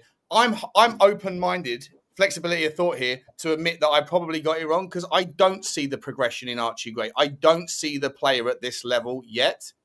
I don't, and I don't think that he's ready. So can you at least jump on board? I know you parked your line in the sand saying that you think Archie Gray's awesome, and you spent a year telling everybody that. I'm happy to be wrong on this one and say I thought he was going to be awesome. Thus far, I don't think he's shown anything to give us that kind of to have the stones to carry on with that narrative.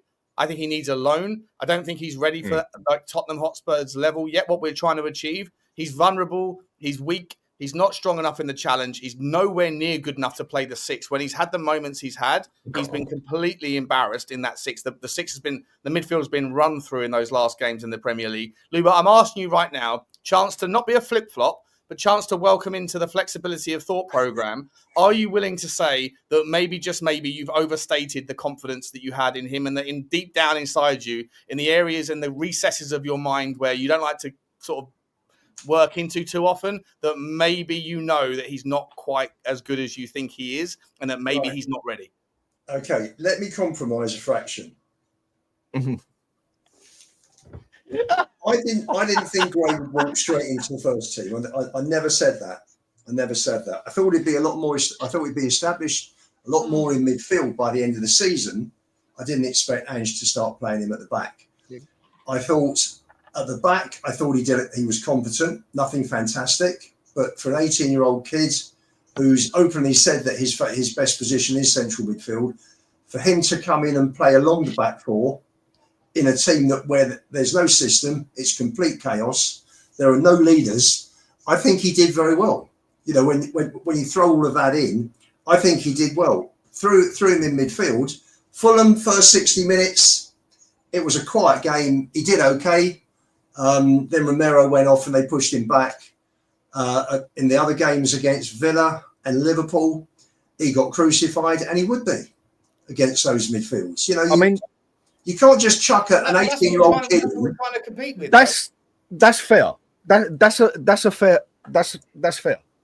I agree with that one, yeah. But the way you defended him last season, Ian, anyone would think they scouted him. Anyone would think, Ian, the way you defended him. I did a short with Lee, and I just defended him. You defended him all last season, Ian. Anyone would think they scouted him in your bloody cellar, for God's sake. Seriously, you defended him with your life last year. But what you've just given there is a fair assessment. That's a fair assessment you give there. Maybe he's moved out your cellar now. But bloody hell, the way you defended him last year. He's tied up like Helga. Bring out the grey. 50 Shades of Grey, Ian. Wowzers. Do you know? Don't drink Earl Grey either, let me tell you. Do you know what, by the way, just so you know, we've Kirkes has just finalised the deal to Liverpool. So Liverpool today are signing both Wirtz and they're going after Jarell Hatto. Kirkes. And Jarell Hatto. They're going crazy. Liverpool are going to be an absolute machine. I've got 3 minutes left, but what I do want to say is I'm going to be honest. I'll tell you a player we should have got over Archie Gray if you wanted to centre mid from the Championship. I think Hayden Hackney is a much better footballer than Archie Gray. When I watch these players, again, I think what we're doing too much to defend every player is going, but in an Ange system. I'm talking about looking at them as footballers. When I've said this to you, Lubo, for a year, you know I have, Dan, you know I have, right? When I watch Gray, he don't look a comfortable footballer on the ball. His body shape, his positioning, his passing, he doesn't look like a guy that is anywhere near ready to be at a Premier League club that's ready to play football. Watched him for the under-21s the other night. Same thing. He looks timid and scared compared to the other footballers. So can he be good in the future? Sure. I'd rather have had Hayden Hackney. If you offered me 35, 40 million for Archie Gray now, I'm selling it and saying that's great business. I just don't see what others are seeing in him. There's too much hiding behind, but when he did play centre mid, it was against Villa. It was against Fulham. It was against Liverpool. I hate to break it to people. These are Premier League football teams. That's who you've got to play against if you're the centre mid, right? For me, I don't think I've got to win the show in 1 minute. I don't think he's good enough. I've said that all the time. Maybe Frank develops him. But in no way, shape, or form do I want that guy as one of my double pivot in a Thomas Frank central midfield. In no way, shape, or form. And if we do, then we can't have a go at Daniel Levy for wanting better. I'll bring that full circle. Lubo's got what he wanted. He wanted Solanke, he got him. He wanted Solomon, he got him. He wanted Gray, he's got him. Right? You wanted Vicario, you've got him. You love Romero, you've got him. You love Mickey Van der Ven, you've got him. Right? You love Bergvall, you got him. But somehow right? Levy out. But Levy out, he don't buy the players you want. On that note, by the way, just quickly, what Lubo and Sean have done for anybody, Lubo was jumping on the back of Sean's coattails, unless they tell me otherwise in a minute. Go and have a look at this guy that everyone's talking about, this Jashari of Club Brugge. He is absolutely ridiculous. His passing is different level. Go and have a look at him, guys and girls. I'll be honest, maybe I'd seen him in passing, didn't know the name.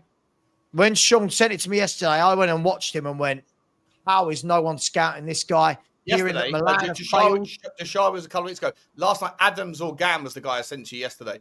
Adam Zorgani from Algeria. He's another one he's 99th percentile for literally everything. He's got more 99s than an ice cream float. It's absolutely insane, that guy. He plays for Charleroi in Belgium, so maybe there's the levels game. But maybe with Jashari, I read that it's fallen through. That's what I've seen. They want 40 million. Go and buy him, definitely. He's your boy. Would you rather him than Archie Gray? At the moment, yeah, definitely. He's in midfield, yes. At the moment. In midfield, yes. At the moment. Gray's never going to be able to do those things I think Jashari doing. Never. As we sit today, Sav, yes, he's a couple of years further on in his development. He's older and he's better at the moment, for sure. Everything, guys. That's shut you off, isn't it? No answer there. I need, guys. I do have a call in literally 90 seconds of my account. I do need to get to it. Thank you very much to Danny. Please go and subscribe to the Hotspur Hood, please. And if you're going to vote for my man Dan as the most underrated Spurs YouTuber, in my opinion. Please go and vote for Sean for everything he's in. For me, I don't know if you were in the GOAT category, Sean. I know they didn't bother putting me in there like I'm some sort of chump. Shocking behaviour. Please go and vote for Sean. I honestly, I could care less about these sorts of things. So go and vote for someone who would feel like it means something. It doesn't mean anything to me, but I appreciate you saying that, Sav. And don't vote for Sean for anything ever again. Don't vote for Sean. Vote for Lubo. By the way, just keep your eyes out. A very new thing coming soon. That's all I'm going to say. Just keep your eyes peeled, people. Thank you to those who have subscribed to me. Thank you for the likes. Thank you for the subscribers. And as always, Sav, tell me, with your conversation with the accountant, is Amanda Staveley involved in that as well? If I'm ever having a call where someone like Amanda Staveley needs to be on it, then I know I've got some money behind me, right? Big up to you. Thanks for Lubo ruining my outro there. Big up to everyone. Take care. And as always, Lubo said Levy in and come on, you Spurs.